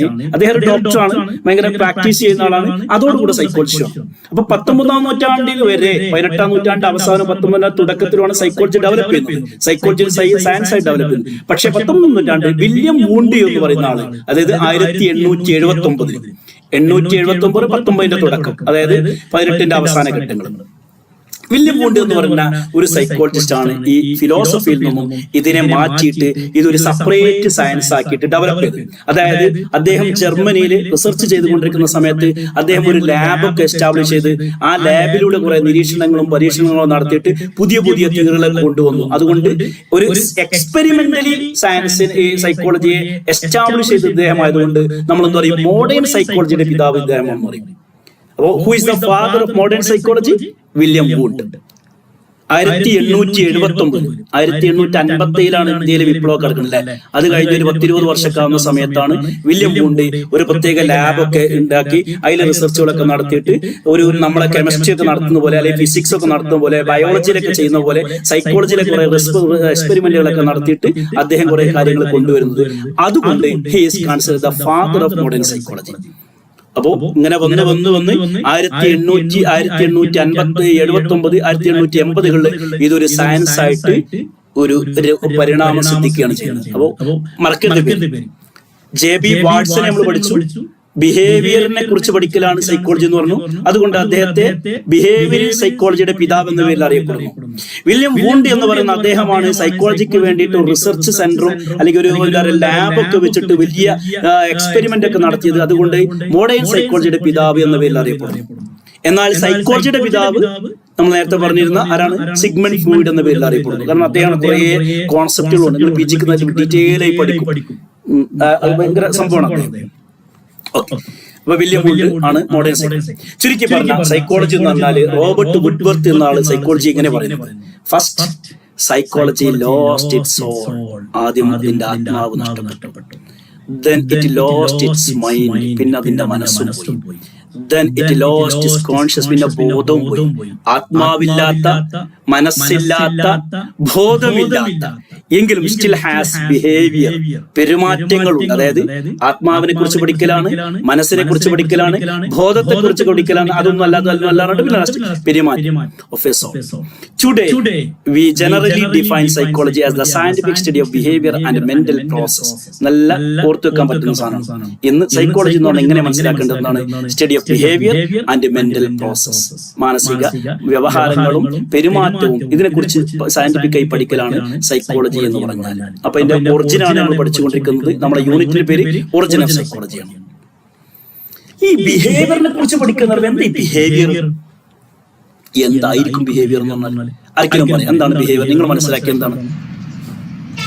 പറഞ്ഞു. ഒരു മനുഷ്യന്റെ പെരുമാറ്റങ്ങളല്ലേ? പെരുമാറ്റം എന്ന് പറഞ്ഞാൽ അതിലെന്തെല്ലാം പെടും? സ്വഭാവം പെടും അല്ലേ?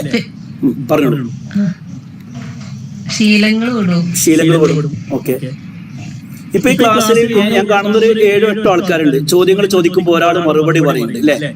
അത് അദ്ദേഹത്തിന്റെ പെരുമാറ്റമാണ്. അതായത് അറിയുന്ന കാര്യങ്ങൾ പറയാനുള്ള ഒരു ധൈര്യവും പറയാനുള്ള ഒരു മനസ്സും. മറ്റുള്ളവർക്ക് അറിയും, പക്ഷെ ഞാൻ പറഞ്ഞപ്പോ എന്താ പോലും മനസ്സിലാക്കുക എന്നൊരു ചിന്തൽപ്പം ഉണ്ടാവും അല്ലെ? AV സെന്റർ എന്ന് വിചാരിക്കും. അവനെന്ത് വിചാരിക്കും, അവളെന്ത് വിചാരിക്കുന്നത്. അപ്പൊ അതുകൊണ്ട് അവർ പിന്നാക്കം വെക്കും, മറ്റവരോ മുന്നോട്ട് വരികയും ചെയ്യും. അപ്പൊ ഒന്നാണ് ഇങ്ങോട്ട് പോകുന്ന ഇൻട്രോവേർട്ട്, മറ്റു എക്സ്ട്രോവേർട്ട്. അവസരങ്ങൾ കിട്ടുമ്പോൾ സംസാരിക്കുകയും ഇടപഴകുകയും ആയിരിക്കുന്നത്. ഇപ്പോ ഒരാളെ കാണുമ്പോൾ ഗുഡ് മോർണിംഗ് എന്ന് പറയാൻ ചിലർക്ക് മടിയാണ്, അസ്സലാമു അലൈക്കും എന്ന് പറയാൻ മടിയാണ്, ഹൗ ആർ യു എന്ന് പറയാൻ മടിയാണ്. കാരണം എന്താ, അവനെല്ലാം ഇങ്ങനെ കാണാതെ ഇൻട്രോവേർട്ട്. മറ്റേ എവിടെയും കൂടി ചാടിക്കുന്ന അത് എക്സ്ട്രോവേർട്ട് അല്ലേ? അപ്പൊ വിസിബിൾ ആയി കാണുന്ന സാധനങ്ങൾ, വിസിബിൾ ആയി കാണുന്ന അദ്ദേഹത്തിന്റെ പ്രവർത്തനങ്ങൾ, വാക്കുകളാകാം, കാട്ടിക്കൂട്ടലുകളാകാം, ഇടപാടുകളാകാം, ഇടപഴകലുകളാകാം, പുറത്തേക്ക് കാണുകയും നിരീക്ഷിക്കുകയും എന്നാൽ മറ്റുള്ളവരെ സ്വാധീനിക്കപ്പെടുകയും ചെയ്യുന്ന എന്തെല്ലാം കാര്യങ്ങളുണ്ടോ ഇതൊക്കെ ബിഹേവിയർ. ഇതിനെ കുറിച്ചൊക്കെ പഠിക്കുന്നതാണ് സൈക്കോളജി. ഇപ്പൊ ഒരു ക്ലാസ് എടുക്കുന്ന സമയത്ത് നമ്മളിപ്പോ ഓൺലൈൻ ആയതുകൊണ്ട് നിങ്ങൾക്ക് നിങ്ങളെ കാണാൻ പറ്റുന്നില്ല. നമ്മുടെ ഒരു ക്ലാസ് ഫിസിക്കൽ ക്ലാസ് ആണെന്ന് വിചാരിക്കുക. 40 കുട്ടികൾ എടുക്കുന്ന സമയത്ത് ഞാൻ ഇങ്ങനെ ക്ലാസ് എടുക്കുന്നത്, ഒരു കുട്ടി ഇങ്ങനെ നോക്കിയിട്ട് ഇങ്ങനെ ഇരിക്കുകയെന്ന് വിചാരിക്കുക. അപ്പൊ ആ ക്ലാസ് എടുക്കുന്ന ആൾക്ക് മനസ്സിലാക്കുക എന്ത്, ഇവ ഏതോ ഒരു ലോകത്താണ്. അത് മനസ്സിലാക്കാൻ പോലും അയാൾക്ക് കഴിഞ്ഞില്ലെങ്കിൽ അയാളെ കുറിച്ച് കുട്ടിക്ക് എന്ത് മനസ്സിലാക്കാം?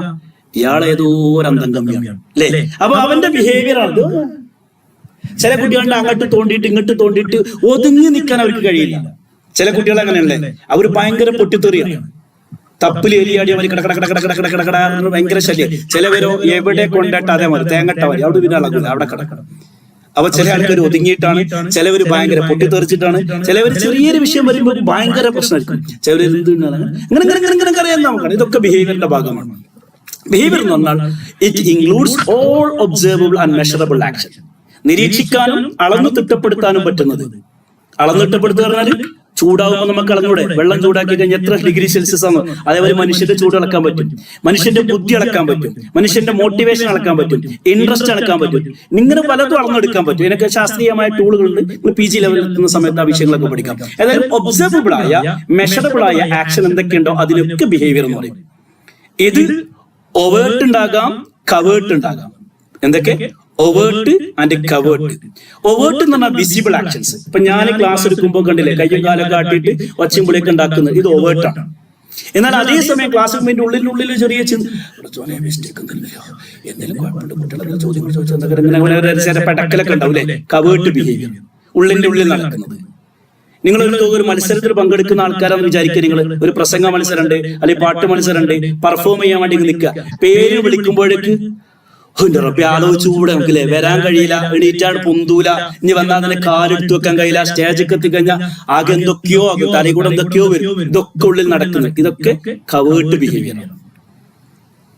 പക്ഷെ അത് കഴിഞ്ഞ് പെർഫോം ചെയ്ത് അടിപൊളിയായിട്ട് അവതരിപ്പിച്ചാൽ ഓവേർട്ട്. അപ്പൊ ഓവേർട്ട് ആൻഡ് കവേർട്ട് ഇത് രണ്ടും പെടും ബിഹേവിയർ എന്ന് പറയുമ്പോൾ. ഇത് രണ്ടും അളന്ന് തിട്ടപ്പെടുത്താൻ പറ്റും. ഓക്കെ, കവേർട്ട് എന്ന് പറയുമ്പോൾ ഏതൊക്കെ പെടുന്നുണ്ട്? Thoughts, feelings, emotions. നിങ്ങളുടെ ഓരോ ചിന്തകളും നെഗറ്റീവ് ചിന്തകൾ ഉണ്ടാകാം, പോസിറ്റീവ് ചിന്തകൾ ഉണ്ടാകാം. ഫീലിങ്സ്, നെഗറ്റീവ് ഫീലിങ്സ് ഉണ്ടാകാം, പോസിറ്റീവ് ഫീലിങ്സ് ഉണ്ടാകാം. ഇമോഷൻസ് അല്ലേ? അപ്പോ ഇത് എന്താ പറയാ, ആലോചനകളും ചിന്തകളും നമ്മുടെ ഇമോഷൻ എന്താ പറയാ, വികാരങ്ങളും, ഇതൊക്കെ ഈ സൈക്കോളജിയുടെ പഠന ഭാഗമാണ്. ഇതെല്ലാം പെടുന്നതാണ് ബിഹേവിയർ എന്ന് പറഞ്ഞാൽ. അപ്പൊ സയന്റിഫിക് സ്റ്റഡി ഓഫ് ബിഹേവിയർ എന്നാണ് scientific study of overt behaviour and covert behaviour including thoughts, feelings, emotion. That's why we are saying study about mental process എന്ന്. അപ്പോ ബിഹേവിയറിനെ കുറിച്ച് അങ്ങോട്ടോ സൈക്കോളജി എന്താന്ന് പറഞ്ഞു, ബിഹേവിയറിലേക്ക് എത്തി. അങ്ങനെയാണ് തെങ്ങിനെ കുറിച്ച് പറയും, പിന്നെ കയറിനെ കുറിച്ച് പറയും, പിന്നെ പശുവിനെ കുറിച്ച് പറയും, കാളയെ കുറിച്ച് ഇങ്ങനെ പറഞ്ഞു ബിഹേവിയർ എന്താ? നമ്മുടെ ബിഹേവിയറിനെ സ്വാധീനിക്കുന്ന പല ഘടകങ്ങളുണ്ട്. നമ്മളെ ബിഹേവിയർ, നിങ്ങളുടെ പെരുമാറ്റം, എന്റെ പെരുമാറ്റത്തെ സ്വാധീനിക്കുന്ന എന്നിലുള്ള ചില ഘടകങ്ങളുണ്ട്, എന്റെ ചുറ്റുഭാഗത്തുള്ള ചിലരുണ്ട്. അപ്പൊ ഇൻഡിവിജ്വൽ ഫാക്ടേഴ്സ് ഉണ്ട്, സിറ്റുവേഷൻ ഫാക്ടേഴ്സ് ഉണ്ട്. അപ്പോൾ എന്റെ സ്വഭാവത്തെ അല്ലെങ്കിൽ നമ്മുടെ സ്വഭാവത്തെ സ്വാധീനിക്കുന്ന ഒരു influenced biological and psychological factors. നമ്മുടെ പെരുമാറ്റങ്ങൾ മിക്കവാറും നമ്മുടെ ബയോളജിക്കൽ ഫാക്ടേഴ്സും സൈക്കോളജിക്കൽ ഫാക്ടേഴ്സും. അങ്ങനെ പറഞ്ഞാൽ എന്റെ ബയോളജിക്കൽ ഫാക്ടേഴ്സ് എന്ന് പറയുമ്പോൾ എന്റെ ഹോർമോൺ വ്യവസ്ഥ, എന്റെ ബ്ലഡ്. ചില ആൾക്കാരുടെ ബ്ലഡ് ഭയങ്കര പെട്ടെന്ന് ദേഷ്യം പിടിക്കുന്ന, പെട്ടെന്ന് ഇമോഷണൽ ആകുന്ന ആൾക്കാരുണ്ടാവും. ഹോർമോൺ ഇതുപോലെ തന്നെ നമ്മുടെ HP ആക്സിസ് എന്നൊക്കെ പറയും, ഹൈപ്പോതലാമസ്, പിറ്റ്യൂട്ടറി, അങ്ങനെയുള്ള ആക്സിസ്, അഡ്രിനാലിൻ. ഇതൊക്കെ ചെറിയൊരു വിഷയം വരുമ്പോഴേക്ക് ആകെ പേടിച്ച് വെപ്രാളപ്പെടുന്നു. പരീക്ഷ എത്തി കഴിഞ്ഞാൽ പിന്നെ ഒക്കെ മറന്നു പോകുന്ന ആൾക്കാരുണ്ട് ഇല്ലേ? അതുവരെ പഠിക്കാത്ത കാര്യങ്ങൾ കൃത്യമായി ഓർക്കാൻ കഴിയുന്നവരുണ്ട്. ഇതൊക്കെ നമ്മുടെ ഉള്ളിൽ നടക്കുന്ന കാര്യങ്ങളാണ്. അപ്പൊ നമ്മുടെ ബയോളജിക്കൽ സാധനങ്ങൾ, അതേസമയം സൈക്കോളജിക്കൽ ഫാക്ടേഴ്സ്, സൈക്കോളജിക്കൽ പറഞ്ഞ മാനസികമായി ഇത് പെടുന്നു. എൻവയോൺമെന്റൽ കൾച്ചറൽ ഇൻഫ്ലുവൻസ്. പലവരുടെയും പെരുമാറ്റത്തിൽ അവരുടെ സാഹചര്യം വലിയൊരു ഘടകമാണ്.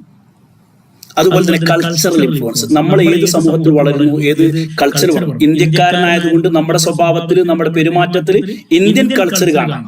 കേരളത്തിലേക്ക് വന്ന കേരളീയ കൾച്ചർ കാണാം. മുസ്ലിം കുടുംബത്തിലാകുമ്പോൾ മുസ്ലിം കൾച്ചർ കാണാൻ സാധിക്കും. അതന്നെ ട്രൈബലിലേക്ക് പോയി അങ്ങനെ ഉണ്ടാവും. ആദിവാസികളുടെ ഇടയിൽ പോയാൽ, കടപ്പുറത്തേക്ക് മുസ്ലാംമാരെന്ന് പറയും അവർ. അപ്പൊ ഓരോ സംഘത്തിലും ഓരോ സമൂഹത്തിലും ഓരോ ഇതിലെത്തുമ്പോൾ അതിനനുസരിച്ചുള്ള കളർ, അതൊക്കെ നമ്മളെ പേഴ്സണാലിറ്റിയെ സ്വാധീനിക്കുന്നുണ്ട്.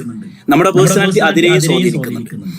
മാത്രമല്ല നമ്മുടെ പേഴ്സണാലിറ്റിനെ സ്വാധീനിക്കുന്ന മറ്റൊരു ഘടകമാണ് പാസ്റ്റ് എക്സ്പീരിയൻസ്, നമ്മുടെ മുൻകാല അനുഭവം അല്ലെ. പണ്ടൊരിക്കല് ചെറിയൊരു നായ കടിച്ചു, അല്ലെ നായ കുറച്ച് പേടിച്ചിട്ടുണ്ടെങ്കിൽ ഇപ്പൊ നായനൊക്കെ പേടിക്കും.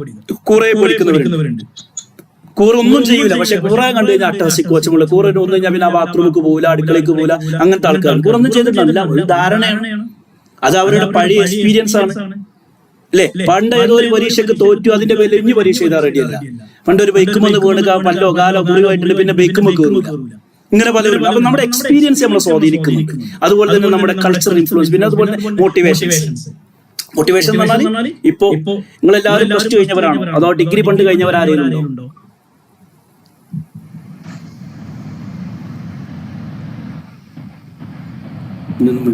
അപ്പോ ഇങ്ങനെ ഒരു കോഴ്സ് ചെയ്യാൻ നിങ്ങളെ മോട്ടിവേറ്റ് ചെയ്യുന്നൊരു ഘടകമുണ്ടോ? ഇങ്ങനൊരു ക്ലാസ് എടുക്കാൻ എന്നെ മോട്ടിവേറ്റ് ചെയ്യുന്നൊരു ഘടകമുണ്ട്. അപ്പൊ നമ്മുടെ മോട്ടിവേഷൻസ്, അപ്പൊ നമ്മുടെ ഉള്ളിലുണ്ടാകുന്ന ആഗ്രഹങ്ങൾ, ചിന്തകൾ, ഇതൊക്കെ നമ്മുടെ പെരുമാറ്റത്തെ സ്വാധീനിക്കുന്നുണ്ട്.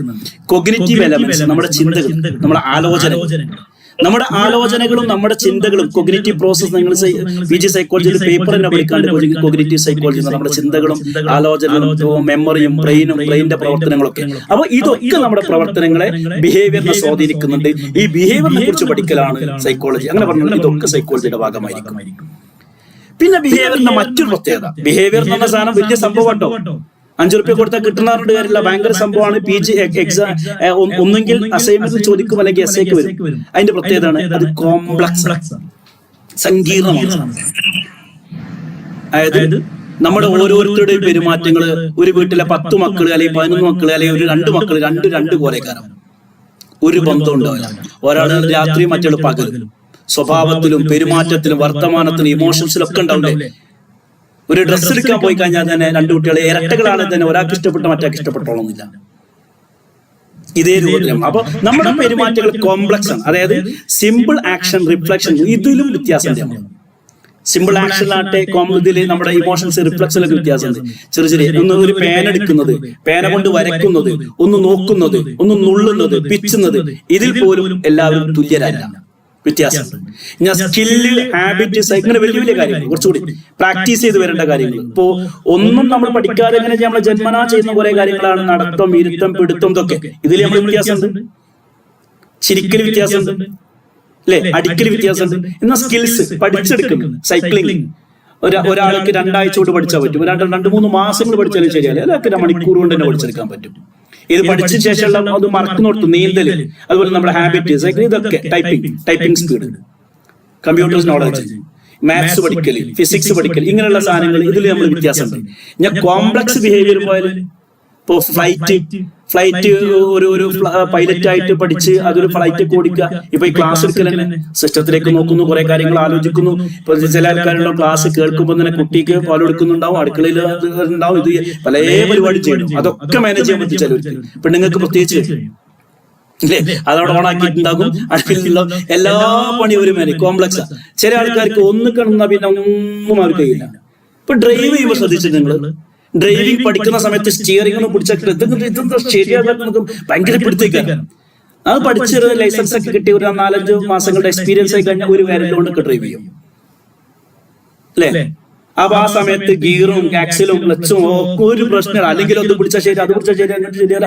സൈക്ലിംഗ് പഠിച്ചപ്പോൾ എന്തൊക്കെയാണ് ഇങ്ങോട്ട് പിടിച്ച് അങ്ങോട്ട് വളയും, ഇങ്ങോട്ട് പിടിച്ച് അങ്ങോട്ട് വളയും. അതിന്റെ അതെ. അപ്പൊ നമ്മൾ വ്യത്യസ്തരാണ്, ഓരോ മനുഷ്യരും വ്യത്യസ്തരാണ്. കോംപ്ലക്സിറ്റിന്റെ നമ്മുടെ ബിഹേവിയറിൽ ചെറിയ ചെറിയ കാര്യങ്ങൾ എടുത്താൽ പഠിച്ചെടുക്കേണ്ട സ്കില്ലിലാണെങ്കിലും ഇനി പഠിച്ച് കോംപ്ലക്സ് കാര്യങ്ങൾ, ഇപ്പൊ മാത്സിലെ കുറെ സാധനങ്ങൾ ഇങ്ങനെ പോയി ന്യൂട്ടന്റെ തിയറിയും അതിന്റെ ആപ്ലിക്കേഷനൊക്കെ വരുമ്പോൾ പലവർക്കും പല രീതിയിലാണ് മനസ്സിലാകുക, പലവർക്കും പല രീതിയിലാണ് അത് അപ്ലൈ ചെയ്യാൻ പറ്റുക. അതിലൊക്കെ നമുക്ക് വ്യത്യാസമുണ്ട്. അപ്പൊ ഇതിന്റെ പ്രത്യേകത എന്താ? ബിഹേവിയർ എന്ന് പറഞ്ഞാൽ അത് കോംപ്ലക്സിറ്റി ഉള്ളതാണ്. മറ്റൊന്ന് ഇൻഡിവിജ്വൽ ഡിഫറൻസ് കാണാൻ പറ്റും ബിഹേവിയറിൽ. അല്ലേ, നമ്മളെ വീട്ടിലെ മക്കള്, നമ്മളെ ക്ലാസ്സിലുള്ള 40 കുട്ടികളുണ്ടെങ്കിൽ മിക്കവാറും 10-20 തരത്തിലേക്കാണ്. എഴുത്തിന്റെ വിഷയത്തില് പഠിക്കാൻ പറഞ്ഞാൽ, ക്ലാസ്സിൽ ഇരിക്കാൻ പറഞ്ഞാൽ, ഹോംവർക്ക് ചെയ്തുകൊണ്ടിരാൻ പറഞ്ഞാൽ പലവരും പല മിണ്ടായിരിക്കാൻ പറഞ്ഞാൽ അപ്പത്തോട് ഒച്ചുണ്ടാക്കാൻ, ഇന്നൊന്ന് ഒച്ചുണ്ടാക്കിക്കോടി എന്ന് പറഞ്ഞാൽ മിണ്ടായിരിക്കും ചെയ്യും. കണ്ടിട്ടില്ല ബിഹേവിയർ? ഇപ്പൊ നമ്മള് ഒരു പുസ്തകം അത് വായിക്കരുതിട്ടോ അത് തെറ്റാണെന്ന് അതുകൊണ്ട് എടുത്ത് വായിക്കും. പ്രസിദ്ധീകരണങ്ങളൊക്കെ അത് സിലബസിൽ ഉൾപ്പെടുത്തിയാൽ എന്നാ പിന്നെ ആ ഭാഗത്ത് തിരിഞ്ഞു നോക്കാനില്ല. ഇങ്ങനെയൊക്കെയാണ് നമ്മുടെ സ്വഭാവങ്ങൾ. ഇൻഡിവിജ്വൽ ഡിഫറൻസ് നമുക്ക് കാണാൻ പറ്റും. അങ്ങനെ പറഞ്ഞാൽ not two individual behave the same. രണ്ടാൾക്കാർ ഒരുപോലെ പെരുമാറില്ല. ഒരാൾ തന്നെ 2 സമയത്ത് 2 കോലത്തിൽ പെരുമാറണം.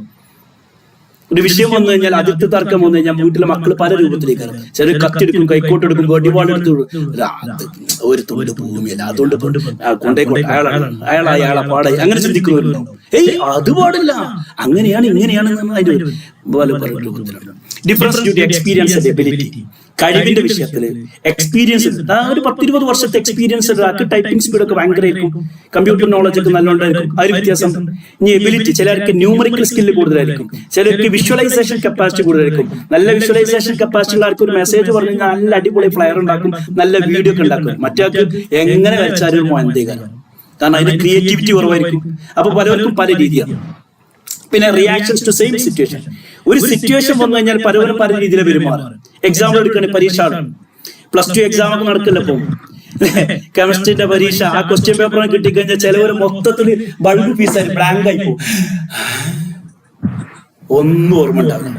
അപ്പൊ ചിലവരെന്തെയും ആ പേപ്പർ അവിടെ എഴുതി കൊടുന്നു, ഇവിടെ എഴുതി കൊടുന്ന് കയ്യിന്റെ ഉള്ളിൽ അവിടേക്ക് നോക്കും. ചിലർ ടീച്ചറോടൊന്ന് സംശയം, ടീച്ചർ അങ്ങോട്ട് പോകുമ്പോൾ ചിലവർ അങ്ങോട്ടും നോക്കും, ചിലവർക്ക് പേപ്പർ മാറ്റി വെക്കും, ചിലവർ ഒന്നും എഴുതാതെ എണീറ്റു, ചിലവർ കരയാൻ തുടങ്ങും, അല്ലെ? ചിലവര് ചാപിക്കണ്ടി കാട്ടക്കാട് ഇങ്ങനത്തെ ഒരു ക്വസ്റ്റ്യൻ പേര് ആരിട്ടാണ്. ചിലർ ടീച്ചറെ കുറ്റം പറയും, ചിലർ ഇതൊക്കെ സിലബസിന്റെ പുറത്താന്ന് പറയും. ചില കുട്ടികൾ എന്ത് ഭാഗ്യം പഠിച്ചെന്നെ വന്നിട്ടുള്ളൂ, അടിപൊളിയായിട്ട്. അപ്പൊ ഒരു വിഷയം, ഒരു സാഹചര്യം പലവരും പല രീതിയിലാണ് പെരുമാറുക. നമ്മുടെ ഒരു പാട്ടുണ്ടല്ലോ ഇപ്പടുത്ത്, ATA പൂറ്റി എന്നൊക്കെ പറഞ്ഞ സാധനം കിട്ടിയില്ലേ, അതിനോട് എന്തെല്ലാം രീതിയിൽ പ്രതികരിച്ച ഓരോരുത്തർ. ഇലക്ഷൻ വന്നപ്പോഴേക്ക് ആ പാട്ട് പല രൂപത്തിലെടുത്തു. ഇനി ഒരു ആക്സിഡന്റ് സംഭവിച്ചാൽ, നമ്മൾ റോഡിലൂടെ പോകുന്ന സമയത്ത് ഒരു ആക്സിഡന്റ് പറ്റിയിട്ട് അത് കാണുമ്പോഴേക്ക് ഓടുന്നവരുണ്ട്. ഹേയ് ഇവിടെ നിന്ന് കഴിഞ്ഞാൽ പ്രശ്നമൊന്നുമില്ല. ചിലവരോ കാണുമ്പോഴേക്ക് ഓടിച്ചെന്ന് അവരെടുക്കും. ചിലവരിങ്ങനെ നോക്കിക്കും, ആഹാ എന്താ ഇപ്പൊ നടക്കണ, ഓ ചോര നല്ലോ ഒളിച്ചുലേ, ഭയങ്കര പ്രശ്നമായിട്ടോ, അങ്ങനെ പരിതപിക്കുന്നു, സിമ്പതി കാണിക്കും, അവിടെ ഇറങ്ങി വെക്കൂല. പലരും അങ്ങനെ പല കോലത്തിലാണ് നമ്മൾ പെരുമാറുക. അപ്പോൾ ഇൻഡിവിജ്വൽ ഡിഫറൻസസ് നമുക്ക് കാണാൻ സാധിക്കും എന്നതാണ് അടുത്ത പോയിന്റ്. നമ്മുടെ ബിഹേവിയറിന്റെ മറ്റൊരു പ്രത്യേകത പറഞ്ഞാൽ ഗോൾ ഓറിയന്റഡ് ആണ് നമ്മുടെ ബിഹേവിയർ. നമ്മുടെ ഓരോ കാര്യങ്ങളും എന്തെങ്കിലും ലക്ഷ്യം വെച്ചിട്ടായിരിക്കും. ആ ലക്ഷ്യം ഒരുപക്ഷെ നല്ലതിനായിരിക്കാം, ഒരു കാര്യം ചെയ്തു തീർക്കാനായിരിക്കാം, അല്ലെങ്കിൽ മറ്റൊന്ന് രക്ഷപ്പെടാനായിരിക്കും. അല്ലെ, ചില കുട്ടികൾ പഠിക്കുന്നതിനാ നല്ലോണം പഠിച്ച് നല്ല മാർക്ക് റാങ്ക് വാങ്ങും. ചില കുട്ടികൾ പഠിക്കുന്നു തോൽക്കാതിരിക്കാൻ. രണ്ടുപേരും പഠിക്കുന്നുണ്ട്. ഒരാൾ തോൽക്കാതിരിക്കാനാണ് പഠിക്കുന്നത്, അടി കിട്ടാതിരിക്കാനാണ്. മറ്റാളോ നല്ല മാർക്ക് വാങ്ങി റാങ്ക് വാങ്ങാനാണ്. അപ്പൊ ചിലപ്പോ അച്ചീവ്മെന്റിനായിരിക്കാം, പലരും പ്രിവെന്റ് ചെയ്യാനായിരിക്കും. അപ്പൊ അപ്രോച്ച് ബിഹേവിയർ ഉണ്ട്. അങ്ങനെ പറഞ്ഞാൽ പുതിയ പുതിയ കാര്യങ്ങൾ നേടാൻ വേണ്ടി പഠിക്കും. അവോയ്ഡൻസ് ബിഹേവിയർ ഉണ്ട്. അത് ഡിസ്കംഫോർട്ട്, അടി കിട്ടും, ബാപ്പാനൊന്ന് ചീത്തയൊക്കെ കിട്ടും, പിന്നെ അത് ടീച്ചർ എന്തൊക്കെയാ പറയാം, അതുകൊണ്ട് മുന്നേ ചെയ്തായിരിക്കാനും വയ്യ. അങ്ങനെ അല്ലെ, പലപ്പോഴും നമ്മളെ പല പരിപാടിയിലും പോലെ എന്താണ് മൂപ്പരെന്താ വിചാരിക്കുക, സംഭാവന കൊടുക്കൽ അങ്ങനെയല്ല, എന്താ ചെയ്യുന്ന നേരം എത്ര ആൾക്കാരെ കടക്കട്ടിൽ 10 രൂപ കൊടുക്കൂലേ, അയാളെന്താ വിചാരിക്കരുത് കൊടുക്കും, മറ്റാളോ കൊടുക്കും. അപ്പൊ നമ്മുടെ പ്രവർത്തനങ്ങൾ ഉണ്ടാവും പലപ്പോഴും പല രീതിയിലേക്ക്. അപ്പൊ നമ്മൾ ചെയ്യുന്ന പ്രവർത്തനങ്ങൾ മിക്കവാറും ഗോൾ ഓറിയന്റഡ് ആണ്. ആ ഗോൾ എന്ന് പറയുമ്പോൾ അപ്രോച്ച് ബിഹേവിയർ ഉണ്ടാകാം, അവോയ്ഡൻസ് ബിഹേവിയർ ഉണ്ടായിരിക്കും. മറ്റൊരു നമ്മുടെ ബിഹേവിയർ, പെരുമാറ്റം നോക്കുന്ന ചേഞ്ചബിലിറ്റി ഉണ്ട് എന്നുള്ളതാണ്. അതേസമയം ചേഞ്ചബിലിറ്റി ഇല്ല, മറിച്ച് സ്റ്റെബിലിറ്റി ഉണ്ട് എന്നുള്ളതാണ്. നമ്മുടെ പെരുമാറ്റത്തിൽ ചേഞ്ചബിലിറ്റി, അതായത് വിരല് കടിച്ചു തുടങ്ങിയ ആൾക്കാരാണ് ചെറുപ്പത്തിലെ പാല് കുടിക്കുന്ന സമയത്ത് കൃത്യമായി പാല് കിട്ടാതെ ഉണ്ടാകുന്ന ഫിക്സേഷൻ എന്നൊക്കെ നിങ്ങൾ പഠിക്കും. സെക്ഷൽ ഡെവലപ്മെന്റിനെ കുറിച്ചൊക്കെ സൈക്കോ സെക്ഷൽ ഡെവലപ്മെന്റ് എന്ന തിയറിയിൽ നിങ്ങൾ പഠിക്കും. Anal stage, phallic stage, oral stage, ആ സ്റ്റേജ് അതിലെല്ലാം അടിക്കുന്ന ആൾക്കാരുണ്ട്. അത് മാറ്റാൻ കഴിയാതെ വലുതാവുമ്പോഴും ഇങ്ങനെ ആയിരിക്കും. അത് കിട്ടിയില്ലെങ്കിൽ പിന്നെ കടലാസ് കടിക്കുക, കിട്ടിയതൊക്കെ കടിച്ചുകൊണ്ടിരിക്കുന്ന ആൾക്കാർ, അതൊരു ബിഹേവിയറാണ്. അതങ്ങനെ മാറ്റിയെടുക്കാൻ കഴിയില്ല. ചില ആൾക്കാർ ഇങ്ങനെ മാന്തി ചൊറിഞ്ഞ്, ചില നുണ പറയും, എന്ത് തൊട്ടാ നുണ പറയും, അത് നുണ പറഞ്ഞാൽ എനിക്ക് ഉറക്കണ്ട് കിട്ടുള്ളൂ. അങ്ങനത്തെ ഒരു ബിഹേവിയർ ഉണ്ടാവും. അതായത് നുള്ളിയിട്ടും പിച്ചിട്ടോ മറ്റുള്ളവർ ശല്യം ചെയ്തുകൊണ്ടുള്ള ബിഹേവിയർ അല്ലെ, ഇതൊരു തരം ബിഹേവിയർ. അത് ചേഞ്ച് ചെയ്യാൻ പറ്റുവെച്ചാൽ പറ്റും, പറ്റൂല വെച്ചാൽ പറ്റൂല. അങ്ങനെയാണ് ചേഞ്ചബിലിറ്റി ഉണ്ട്. അപ്പൊ പല കാര്യങ്ങളും നമ്മൾ പഠിച്ചെടുക്കുന്നത്, നമ്മുടെ സ്വഭാവമാകുന്നത് പ്രാക്ടീസിലൂടെയാണ്. പ്രാക്ടീസ് ചെയ്ത് ഇംപ്രൂവ് ചെയ്യും. ഇപ്പൊ ഞാൻ ക്ലാസ് എടുക്കുന്നുണ്ട്, എനിക്ക് അത്ര പേടിയൊന്നുമില്ല. ഇത് ഇന്നലെ തുടങ്ങിയതല്ല, വർഷങ്ങളുടെ എക്സ്പീരിയൻസ് ആണ്. ചില ആൾക്കാർ പാട്ട് പാടും, അടിപൊളി പ്രാക്ടീസ് ചെയ്ത് വരുന്നതാണ്. അപ്പൊ പ്രാക്ടീസിലൂടെ നമുക്ക് പഠിച്ചെടുക്കാം. അങ്ങനെ നമ്മുടെ സ്വഭാവങ്ങൾ നമുക്ക് മാറ്റിയെടുക്കാം. ചേഞ്ചബിലിറ്റി എത്രതായാലും ഈ വളഞ്ഞ കമ്പിന്റെ മാരുണ്ടോ ചിലവര് അല്ലെ, നായന്റെ വാലുമാരി വളഞ്ഞിട്ട് എത്ര ശരിയാക്കിയിട്ടും കാര്യമില്ല. അങ്ങനെയല്ല, ചില കുട്ടികൾ എത്ര അടിച്ചിട്ട് അത് വാപ്പാന്റെ കാര്യം പറഞ്ഞിട്ട് തരില്ല. എന്തുണ്ട് stability, still show long stability. Old men's, ഇപ്പോ പഴയ ആൾക്കാർ 19-60 വയസ്സ് ആൾക്കാർ പുതിയ രാജ്യത്ത് അവർക്ക് ഫേസ്ബുക്ക് ഒന്നും ഇറങ്ങാൻ കഴിയും, അല്ലെങ്കിൽ ഇൻസ്റ്റാ അക്കൗണ്ടോ അല്ലെങ്കിൽ മറ്റേ ത്രെഡൊന്നും ഓരോരുത്തുണ്ടാവില്ല. അവരുടെ പഴയ ഫേസ്ബുക്ക് ഉണ്ടാവും. അതിന്റെ മേലെ കഴിഞ്ഞ ഒരു ഫേസ്ബുക്ക് ഉണ്ടാവില്ല. അവർക്ക് ആരും വീട്ടിലെ ഷെൽഫിൽ ബുക്ക് ഉണ്ടാവും ഓരോരുത്ത്. അതിന്റെ മേലെ കഴിഞ്ഞ അവർക്ക് ബുക്ക് ഉണ്ടാവും. ഞങ്ങളും പഠിക്കുന്ന കാലത്ത് സ്ലേറ്റ് പോലും ഇല്ല, അങ്ങനെയൊക്കെ കിട്ടില്ലേ. അപ്പൊ ചില കാര്യങ്ങൾ മാറ്റിയെടുക്കുക എന്നുള്ളത് പ്രായോഗികമായി ബുദ്ധിമുട്ടുള്ളതാണ്. എന്നാലോ ചില കാര്യങ്ങൾ പെട്ടെന്ന് മാറ്റാനും പറ്റും. ബിഹേവിയർ പറഞ്ഞാൽ ചേഞ്ചബിലിറ്റി ഉള്ളതാണ്, എന്നാൽ സ്റ്റെബിലിറ്റി ഉള്ളതാണ്. അടുത്തത് ബിഹേവിയറിന്റെ മറ്റൊരു ക്യാരക്ടറിസ്റ്റിക് ഇന്റഗ്രേഷൻ എന്നാണ്. നമ്മുടെ പെരുമാറ്റങ്ങൾ എന്ന് പറഞ്ഞാൽ പല മാനദണ്ഡങ്ങൾ വെച്ചുകൊണ്ട്, അല്ലെങ്കിൽ പലതിന്റെ ഒരു ഇന്റഗ്രേറ്റഡ് രൂപമാണ്. അങ്ങനെ പറഞ്ഞാൽ നമ്മുടെ പ്രവർത്തനങ്ങളിൽ, നമ്മുടെ വർത്തമാനങ്ങളിൽ, നമ്മുടെ പെരുമാറ്റങ്ങളിൽ, നമ്മുടെ ഇടപെടലുകളിൽ നമ്മുടെ ഫിസിയോളജിക്കൽ ഫാക്ടേഴ്സ് സ്വാധീനിക്കുന്നുണ്ട്, സൈക്കോളജിക്കൽ ഫാക്ടേഴ്സ് സ്വാധീനിക്കുന്നുണ്ട്, ഇമോഷണൽ ഫാക്ടേഴ്സ് സ്വാധീനിക്കുന്നുണ്ട്. അങ്ങനെ പറഞ്ഞാൽ ഞാനൊരു പാമ്പിനെ കാണുമ്പോൾ പേടിക്കുന്നത് അവിടെ എന്റെ ഫിസിയോളജി വർക്ക്ഔട്ട് ആവുന്നുണ്ട്, എന്റെ പാരാസിമ്പത്തറ്റിക് സിമ്പത്തറ്റിക് സിസ്റ്റം വർക്ക്ഔട്ട് ആവുന്നു. ഞാനവിടെ നിൽക്കുന്നു, ഓടും, ചാടുന്നു. ചിലവർ സ്റ്റെക്കായി പോകുന്നു അല്ലെ. എന്നാൽ അവിടെ വടിയെടുത്ത് അടിക്കാനും കുത്താനും നുള്ളാനും എനിക്ക് റെഡി ആവുന്നുണ്ടാവും. അവിടെ ബിഹേവിയർ അതേ ഫിസിയോളജിക്കൽ ഫാക്ടറാണ്. അതോടൊപ്പം തന്നെ എന്റെ ചിന്തകൾ, അത് കടിക്കുവോ ആകുമോ, അങ്ങനെ അവിടെ മെന്റൽ പ്രോസസ്സുകളാണ്. പിന്നെ ഞാൻ ഓടുന്നു, അവിടെ നിൽക്കുന്നു, അടിക്കുന്നു. ആ ഓടിപ്പോവുകയാണെങ്കിൽ അവന് ഫ്ലൈറ്റ് ബിഹേവിയർ, മറ്റേ ഫ്ലൈറ്റ് ആയി പോകും. ഇത് അപ്പോൾ നമ്മുടെ പ്രവർത്തനങ്ങൾ മിക്കവാറും എന്താണ്, അത് ഈ ഫിസിയോളജിക്കൽ ഫാക്ടേഴ്സും സൈക്കോളജിക്കൽ ഫാക്ടേഴ്സും അതുപോലെ സോഷ്യൽ ഫാക്ടേഴ്സും ഇമോഷണൽ ഫാക്ടേഴ്സും ഒക്കെ പെടുന്നതാണ്. ഇതിന്റെ ഒരു ഇന്റഗ്രേഷൻ നമുക്ക് കാണാൻ സാധിക്കും. പലപ്പോഴും നമ്മുടെ ചിന്തയും നമ്മുടെ സ്വഭാവവും നമ്മുടെ പെരുമാറ്റമൊക്കെ ഇന്റഗ്രേറ്റഡ് ആയിരിക്കും. അങ്ങനെയാകുമ്പോഴാണ് നല്ല മനുഷ്യരാകുന്നത്. ചിന്തിക്കുന്നത് പോലെ പറയുന്ന പോലെ പെരുമാറുന്ന പോലെ ചിന്തിക്കുന്നു എന്നുള്ളത് അതൊരു ഓർഗനൈസ്ഡ് മനുഷ്യനാണ്. നേരെ മറിച്ച് ചിന്ത ഒരു വൈക്കും പ്രവർത്തനം വരുമ്പോൾ അബ്നോർമാലിറ്റി വരും. അവിടെയൊക്കെ സൈക്കോളജിക്ക് വലിയ റോൾ വരും. എന്തുകൊണ്ട് ഇയാൾ ഇങ്ങനെ പെരുമാറുന്നു? ഞാൻ നുണ പറയില്ല, ഞാൻ കക്കൂല എന്നൊക്കെ പറയും. പക്ഷേ കിട്ടിയോ ചിന്ത വേറെയാണ്, പ്രവർത്തനം വേറെയാണ്. സ്കിസോഫ്രീനിയ എന്നൊക്കെ പറയും അല്ലെ, കേട്ടിട്ടുണ്ടോ? ഹാലൂസിനേഷൻ ഉള്ള ആൾക്കാരുണ്ടാകും, അല്ലെങ്കിൽ പിന്നീട് പഠിക്കാൻ പറ്റും. സ്കിസോഫ്രീനിക് പേഴ്സണാലിറ്റി ഉണ്ടാകും, അല്ലെങ്കിൽ ഡെലൂഷൻ പേഴ്സണാലിറ്റി ഉണ്ടാകും, പാരനോയിഡുകൾ ഉണ്ടാകും, ബൈപ്പോളാർസ് ഉണ്ടാകും. ഇവരൊക്കെ ചിന്തകൾ ഇങ്ങനെ മാറിക്കൊണ്ടിരിക്കുന്നുണ്ടാവും. അപ്പോൾ നമ്മുടെ പേഴ്സണാലിറ്റി എന്ന് പറയുമ്പോൾ, അല്ലെങ്കിൽ നമ്മുടെ ബിഹേവിയർ എന്ന് പറയുമ്പോൾ ഇതൊക്കെ ഇന്റഗ്രേറ്റ് ചെയ്യുന്നുണ്ട്. ഇതിന്റെയൊക്കെ പ്രോപ്പർ ഇന്റഗ്രേഷൻ പറഞ്ഞു. ഇതിപ്പോ 10 മിനിറ്റ് 5 മിനിറ്റ് കൊണ്ട് കഴിയേണ്ടതാണ്. 1 മണിക്കൂർ കൊണ്ട് ഒരു യൂണിറ്റ് നമ്മൾ തീർക്കും. ഞാൻ ഡീറ്റെയിൽ പറഞ്ഞു. എന്തായിരുന്നു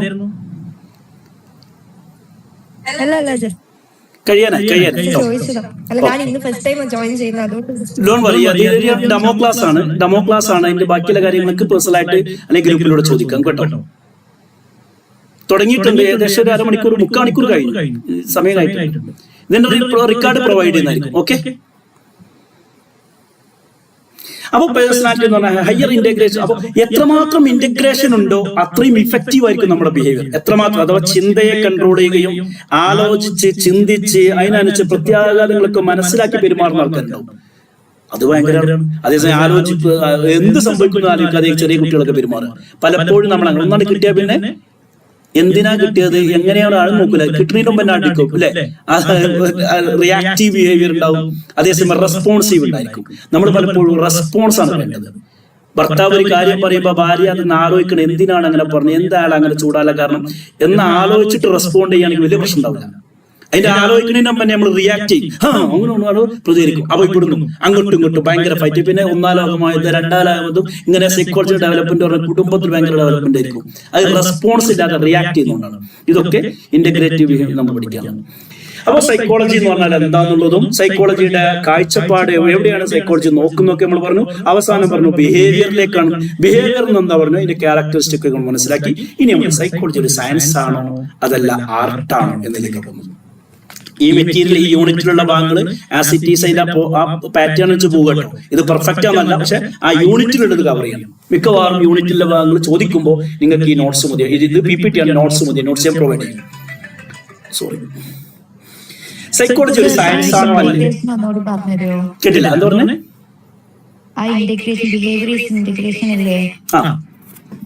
ഇന്റഗ്രേഷൻ എന്ന് പറഞ്ഞാൽ ഒരു മനുഷ്യൻ എന്ന് പറഞ്ഞാല് നമുക്ക് ചിന്തകളുണ്ട്, ആലോചനകളുണ്ട് അല്ലെ. അതിന്റെ അപ്പുറം ഈ ചിന്തിക്കാനും ആലോചിക്കാനും കാരണമാകുന്ന നമ്മുടെ ഫിസിയോളജിക്കൽ ഫാക്ടേഴ്സ് ഉണ്ട്. മനസ്സിലായോ? അപ്പൊ ഫിസിയോളജിക്കൽ, സൈക്കോളജിക്കൽ, സോഷ്യൽ, ഇതൊക്കെ ഓരോ ഭാഗങ്ങൾ. സോഷ്യൽ എന്ന് പറഞ്ഞാൽ നമ്മുടെ കുടുംബ ജീവിതം, നമ്മുടെ ചുറ്റുഭാഗം, നമ്മുടെ ക്ലാസ് റൂം, നമ്മുടെ അയൽവാസി, ഇതാണ് സോഷ്യൽ. ഞാൻ അല്ലാത്തതൊക്കെ സോഷ്യലാണ്. എന്നാൽ ഫിസിയോളജിക്കൽ എന്ന് പറഞ്ഞാൽ എന്നിലുള്ള കാര്യം, എന്റെ ഹാർട്ട് ബീറ്റ്, എന്റെ ബ്ലഡ്, എന്റെ ഹോർമോൺ അല്ല നിങ്ങളുടെ ഹോർമോൺ. എന്റെ ഹോർമോണിൽ ചിലതിൽ വേരിയേഷൻസ് ഉണ്ടാവും. ഇപ്പൊ സ്ത്രീകളുടെ കാര്യം പറയുകയാണെങ്കിൽ അവർക്ക് മെൻസ്ട്രേഷൻ സമയത്ത് പ്രത്യേക രീതിയിലേക്ക് അവരുടെ മൂഡൊക്കെ മാറിക്കൊണ്ട്. കാരണം എന്താ? ഹോർമോണൽ ഡിഫറൻസുകളാണ് അല്ലെ. നമുക്കും തന്നെ ഓഫീസിൽ ബോസിന്റെ അടുത്ത് നല്ല ചിന്ത കേട്ടിട്ടുണ്ടെങ്കിൽ എന്റെ ഹോർമോണിൽ മാറ്റം ഉണ്ടാവും. അത് അവിടെ പറയാൻ പറ്റാത്തതുകൊണ്ട് പിന്നെ ഒരു എന്ത് ചെയ്യും, നമ്മൾ ഇവിടെ വന്നിട്ട് തല്ലാൻ പറ്റുന്ന ഒരു സ്ഥലം ഉണ്ടാവും, അവിടെ വെച്ചെടുക്കും, കുട്ടിക്കൊടുക്കുന്നത്. അതൊക്കെ അപ്പൊ നമ്മുടെ ചിന്തകൾ, നമ്മുടെ ആലോചന, അപ്പൊ നമ്മുടെ ഈ മെന്റൽ പ്രോസസ്സുകളാട്ടെ അല്ലെങ്കിൽ ഫിസിയോളജിക്കൽ പ്രോസസ്സുകളാട്ടെ, നമ്മുടെ ചുറ്റുഭാഗങ്ങളാട്ടെ, ഇതൊക്കെ പരസ്പരം ഇന്റഗ്രേറ്റഡ് ആണ്. ഇത് അതിനെയും അത് ഇതിനെയും ഇത് അങ്ങോട്ടും ഇങ്ങോട്ടും ഒക്കെ കണക്റ്റഡ് ആണ്. ഇങ്ങനെ ഇന്റഗ്രേഷൻ നടക്കുന്നു എന്നതാണ് ബിഹേവിയറിന്റെ മറ്റോ പ്രത്യേകത. എത്രമാത്രം നമ്മൾ ഇന്റഗ്രേറ്റഡ് ആകുന്നു, ഓർഗനൈസ്ഡ് ആകുന്നു, അത്രയും നല്ല വ്യക്തിത്വമാണ്. അപ്പൊ സന്ദർഭവും സാഹചര്യവും നോക്കി പെരുമാറാനും സംസാരിക്കാനും ഇടപഴകാനും കഴിയുന്നെങ്കിൽ അത് പെർഫെക്റ്റ് ആണ്. അതൊന്നും നോക്കൂല, ആരോട് എന്തും പറയുന്ന പോലെ പൊട്ടന്മാര് ഭ്രാന്തന്മാരായിരിക്കും. അതുകൊണ്ട് അതിന് ചില പ്രത്യാഘാതങ്ങളുണ്ട്. ഇന്റഗ്രേഷൻ കുറവാണ്. അതുകൊണ്ടാണ് ചില ആൾക്കാരുടെ മിണ്ടരുത് അറിയില്ല. അപ്പൊ ക്ലിയർ ആയിട്ടുണ്ടോ? ഇന്റഗ്രേഷൻ ഉണ്ട്, ഇന്റഗ്രേറ്റഡ് ആയിരിക്കും ബിഹേവിയർ. അങ്ങനെ ഇന്റഗ്രേറ്റഡ് ആയിരിക്കണം എന്നതാണ് കോൺസെപ്റ്റ്. ഇനി അടുത്തത് നമ്മൾ അടുത്തൊരു പോയിന്റിലേക്ക് എടുക്കുന്നത്, സൈക്കോളജി സയൻസ് ആണോ അല്ലേ? Yes, it's A science. ഏത് രീതിയിൽ? ഇത് based on observation, experimentation run ചെയ്യുന്നത്. സയൻസിന്റെ പ്രത്യേകതയാണ് ഒബ്സർവേഷൻ നടത്തിയിട്ട്, എക്സ്പെരിമെന്റ് നടത്തിയിട്ട്, ലാബിൽ വെച്ചുള്ള എക്സ്പെരിമെന്റുകളാകാം, അല്ലെങ്കിൽ സയന്റിഫിക്കലി ഒബ്സർവ് ചെയ്യുന്നതായിരിക്കാം അല്ലെ. പല ആൾക്കാരും നമ്മൾ നിരീക്ഷിക്കും. ഒരു കുട്ടിയെ ചെറുപ്പം മുതൽ ഇങ്ങനെ നിരീക്ഷിക്കാൻ തുടങ്ങിയാൽ അവൻ ക്ലാസ് റൂമിൽ, അവൻ കൂട്ടത്തിൽ പോകുമ്പോൾ, ഗ്രൗണ്ടിൽ പോകുന്ന സമയത്ത്, അവന്റെ പ്രായക്കാരോടുകൂടെ, വലിയവരോടുകൂടെ, പള്ളിയിൽ പോകുമ്പോൾ, മദ്രസയിൽ പോകുമ്പോൾ, അല്ലെങ്കിൽ മറ്റു ഓരോ രംഗങ്ങൾ ഇങ്ങനെ ഒബ്സർവ് ചെയ്താൽ അറിയാൻ പറ്റും ഒരാളുടെ തനി നിറം. വീട്ടിൽ പെരുമാറുന്ന രൂപത്തിലല്ല ഒരാൾ ഓഫീസിൽ പോയ പെരുമാറുക, അതേ രൂപത്തിലല്ല അവന്റെ പ്രായക്കാരോടുകൂടെ പെരുമാറുക, അതേ രൂപത്തിലല്ല പുതിയൊരു ടീമിൽ ചെന്ന് കഴിഞ്ഞാൽ പലവരും പല രൂപത്തിൽ പെരുമാറും. അതുകൊണ്ടാണ് പേഴ്സണാലിറ്റി എന്ന് പറഞ്ഞത്, നമ്മളൊരു മറയിലാണ്. അപ്പോൾ ഒബ്സർവേഷനിലൂടെയാണ് സൈക്കോളജി വർക്ക്ഔട്ട് ചെയ്യുന്നത്. എക്സ്പെരിമെന്റ് നടത്തുന്നുണ്ട്, നിങ്ങൾ പഠിക്കും എക്സ്പെരിമെന്റേഷൻസ്. ചിമ്പാൻസിയിൽ എക്സ്പെരിമെന്റ് നടത്തിയിട്ട് പിന്നെ തോണ്ടേക്ക് പട്ടിയിൽ സലൈവ പ്രൊഡ്യൂസ് ചെയ്യുന്നതിനെ കുറിച്ചൊക്കെ പഠനം എങ്ങനെ നടക്കുന്നുള്ളത് അതിനെ കുറിച്ച്. അപ്പൊ എക്സ്പെരിമെന്റ് നടത്തിയിട്ട് ഒബ്സർവ് ചെയ്തിട്ടാണ് ഈ സൈക്കോളജിയിലെ തിയറികളും കോൺസെപ്റ്റുകളും ഡെവലപ്പ് ചെയ്യുന്നത് എന്നതുകൊണ്ട് ഇസ് എ സയൻസ്. സയൻസിന്റെ മെത്തേഡാണ്. രണ്ടാമത്തത് സിസ്റ്റമാറ്റിക് പ്രൊസീജിയർ ഫോളോ ചെയ്യുന്നുണ്ട്. അതായത് observation, data collection, data analysis, interpretation. സയൻസിന്റെ ഒരു മെത്തേഡാണ്. നമ്മളൊരു കാര്യം പഠിക്കുകയാണെങ്കിൽ ഒരു സമൂഹത്തെ കുറിച്ച് പഠിക്കുമ്പോൾ അവരുടെ ഓരോന്നും നിരീക്ഷിക്കും. അതിന്റെ പേരാണ് ഡിസ്കോഴ്സ് അനാലിസിസ് അല്ലെങ്കിൽ എത്തിനോഗ്രാഫി എന്നൊക്കെ സൈക്കോളജി പഠിക്കാനുള്ളത്. Ethnographic study, discourse study, integrated study എന്നൊക്കെ പറഞ്ഞ സാധനങ്ങൾ. അപ്പോൾ നമ്മൾ ഒബ്സർവ് ചെയ്യുന്നുണ്ടാകും. എന്നിട്ട് ഒബ്സർവ് ചെയ്ത് നമ്മൾ ഡാറ്റ കളക്ട് ചെയ്യുന്നു. ഈ ഡാറ്റയെ നമ്മൾ അനലൈസ് ചെയ്യും. അനലൈസ് ചെയ്തിട്ട് അതിന്റെ റിപ്പോർട്ട് ഉണ്ടാക്കും. എന്നിട്ട് നമ്മൾ ഇന്റർപ്രറ്റ് ചെയ്യും. എന്നിട്ട് പബ്ലിഷ് ചെയ്യും. തിയറി ഡെവലപ്പ് ചെയ്യും. ഇങ്ങനെയാണ് സൈക്കോളജിയുടെ തിയറികൾ ഡെവലപ്പ് ചെയ്യുന്നത്. ഇപ്പൊ ബിഹേവിയറിസം എന്ന തിയറി ആട്ടെ, അല്ലെങ്കിൽ എന്താ പറയാ ഫംഗ്ഷനലിസം എന്ന തിയറി ആട്ടെ, അങ്ങനെയുള്ള കുറെ തിയറികൾ നിങ്ങൾക്ക് പഠിക്കാനുണ്ടാകും. Psycho dynamic theory, psycho analytical theory, അതല്ലെങ്കിൽ ഒബ്സർവേഷണൽ തിയറി, അങ്ങനെ കുറെ സാധനങ്ങൾ. ഇതൊക്കെ ഇതേപോലെ സയന്റിഫിക്കലി പഠിച്ചതാണ്. അപ്പൊ അതുകൊണ്ട് ഈ മെത്തേഡൊക്കെ ഫോളോ ചെയ്യുന്നു എന്നതുകൊണ്ട് psychology is considered as a science. മാത്രമല്ല സൈക്കോളജി മറ്റു ഫിസിക്സിൽ നമ്മൾ ഫിസിക്സിലൊക്കെ ഉണ്ടാവില്ലേ, ലാബിൽ പോയിട്ട് അളന്നിട്ട് ഇട്ടപ്പെടുത്തും. ഇത്ര ചൂട്, ഇത്ര കെമിസ്ട്രിയിലൊക്കെ ഉണ്ടാവില്ല, ഇത്ര വീതി, ഇത്ര നീള സ്കെയിൽ വെച്ച് നമ്മൾ നീളവും സെന്റിമീറ്ററും ഇതൊക്കെ തൂക്കാറില്ലേ. സൂര്യന്റെ ചൂട് ഇത്രയാണ്, വെള്ളത്തിന്റെ ചൂട് ഇത്രയാണ്, ഇതിന്റെ എത്രയാകുമ്പോൾ ചൂടാകും അളന്ന് തിട്ടപ്പെടുത്തും. ഇതേ രൂപത്തിൽ സൈക്കോളജി ഉപയോഗിക്കാറുണ്ട്. സൈക്കോളജി മെഷർമെന്റ് ഉപയോഗിക്കുന്നുണ്ട്. അദ്ദേഹത്തിന്റെ IQ, മനുഷ്യന്റെ ഇന്റലിജൻസ് അളക്കാനുള്ള ഒരു മെത്തേഡാണ് IQ എന്ന് പറയുന്നത്. CA + MA/100 എന്ന് പറഞ്ഞ സാധനമൊക്കെ ഉണ്ട്. സോറി, CA/MA/100 എന്ന് പറഞ്ഞ സാധനം. ക്രോണോളജിക്കൽ ഏജ്, മെന്റൽ ഏജ്, അത് അഗേൻസ്റ്റ് 100 വെച്ച് കഴിഞ്ഞാൽ ഒരാളുടെ IQ കിട്ടും. അതൊക്കെ പിന്നീട് പഠിക്കുക. ആൽഫ്രഡ് ബിനയുടെ തിയറിയാണ്. അപ്പോൾ മെഷർമെന്റ്, അപ്പോൾ സാധാ പ്യൂർ സയൻസ് ആയ ഫിസിക്സിലും കെമിസ്ട്രിയിലും ബയോളജിയിലും നിങ്ങൾ എന്തെല്ലാം മെത്തേഡ് ഉപയോഗിക്കുന്നു അതിന് സമാനമായ മെത്തേഡ് നമ്മൾ ലാബിൽ ഉപയോഗിക്കുന്നുണ്ട്. സൈക്കോളജിക്കൽ ലാബിൽ വില്യം കൊണ്ട് ഡെവലപ്പ് ചെയ്താൽ മറ്റുള്ളവർ ഡെവലപ്പ് ചെയ്താൽ ഇതിൽ ഉപയോഗിക്കുന്നു. അതുകൊണ്ട് ദിസ് ഇസ് എ സയൻസ്. അപ്പോൾ ഇതൊരു സയൻസ് ആണോ വെച്ചാൽ യെസ്. ഒബ്സർവേഷൻ, എക്സ്പെരിമെന്റ്, സയൻസിന്റെ മെത്തേഡ് ഉപയോഗിക്കുന്നു. ഡാറ്റ കളക്ഷൻ, അനാലിസിസ്, ഇന്റർപ്രിറ്റേഷൻ, സയൻസിന്റെ മെത്തേഡ് നമ്മൾ ഉപയോഗിക്കുന്നു. പിന്നെ നമ്പറുകൾ, അതായത് നിങ്ങൾ എന്താ പറയുക മെഷർമെന്റുകൾ, ഫിസിക്സിലും ബയോളജിയിലും കെമിസ്ട്രിയിലും മറ്റു സയൻസിലൊക്കെ നിങ്ങൾ ഇത്ര പോയിന്റ്, ഇത്ര ശതമാനം എന്നൊക്കെ പറയാം. അതേ രൂപത്തിൽ ഇയാളുടെ ബുദ്ധി എത്രയാണ്, 95 ആണ്. 95 എന്ന് പറയുമ്പോൾ ആവറേജ് ബുദ്ധിയാണ്. 125, ഓ അയാൾ എക്സ്ട്രാ ബ്രില്യന്റ് ആണ്. 85 ആണ്, അയാൾ മെൻറൂൺ, അയാൾ പൊട്ടനാണ്. ഇന്ന് നമുക്ക് അളന്നു തിട്ടപ്പെടുത്താൻ പറ്റും.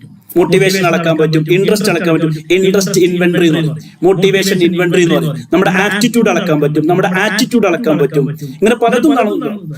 അപ്പോൾ മെഷർമെന്റിന് ഉപയോഗിക്കുന്നുണ്ട്. That's why psychology is considered as a science like physics and biology or chemistry. ഇനി ഇതുവരെ പറഞ്ഞു നമുക്ക് സൈക്കോളജിക്ക് ഒരു ഓപ്പറേഷൻ ഡെഫിനിഷൻ കൊടുക്കാൻ പറ്റും. ഓപ്പറേഷൻ ഡെഫിനിഷൻ എന്ന് പറഞ്ഞാൽ ലാബിൽ കൊണ്ടുള്ള ഓപ്പറേഷൻ അല്ല, മറിച്ച് ഇതിന്റെ പ്രായോഗികമായ ഒരു ഡെഫിനിഷൻ കൊടുക്കാൻ പറ്റും. യെസ്, സൈക്കോളജിയിലെ പല കോൺസെപ്റ്റുകളും പ്രായോഗികമായിട്ട് നമുക്ക് ഡിഫൈൻ ചെയ്യാൻ പറ്റും. ഇന്റലിജൻസ് എന്ന് പറഞ്ഞാൽ എന്താണ്, മെമ്മറി എന്ന് പറഞ്ഞാൽ എന്താണ്, ആറ്റിറ്റ്യൂഡ് പറഞ്ഞാൽ എന്താണ്, ബിഹേവിയർ എന്ന് പറഞ്ഞാൽ എന്താണ്, അതിന് ഇങ്ങനെ ആ സന്ദർഭത്തിലും സാഹചര്യത്തിലും മറ്റും ഫിറ്റ് ആയ രൂപത്തിൽ നമുക്ക് ഡെഫിനിഷൻ കൊടുക്കാൻ പറ്റും. അതുകൊണ്ട് സൈക്കോളജി ഒരു ഓപ്പറേഷൻ ഡെഫിനിഷനുള്ള ഒരു സയൻസ് ആണ്. ഉദാഹരണം ലെങ്ത്. ഉദാഹരണം നമ്മൾ പറയും ലെങ്ത് ഇല്ലേ, ഇത്ര മീറ്റർ. ടെക്സ്റ്റൈൽസ് പോയിട്ട് പറയാൻ 3 മീറ്റർ ഷർട്ട് പീസ് എടുക്കിട്ടോ, അല്ലെങ്കിൽ 1.5 മീറ്റർ എടുക്കുക. നമ്മൾ ലെങ്ത് അളക്കുന്ന പോലെ നമ്മൾ ബുദ്ധി അളക്കാറുണ്ട്. ഇന്റലിജൻസ് മെഷേർഡ് ബൈ IQ ടെസ്റ്റിലൂടെ അളക്കാറുണ്ട്. അങ്ങനെ പറഞ്ഞാൽ ഇതൊക്കെ സയന്റിഫിക് ക്ലാരിറ്റി ഉള്ള ചില ടേംസുകളും ടെർമിനോളജിയും സൈക്കോളജിയിൽ ഉപയോഗിക്കുന്നുണ്ട്. അതുകൊണ്ട് ഇറ്റ്സ് എ സയൻസ്.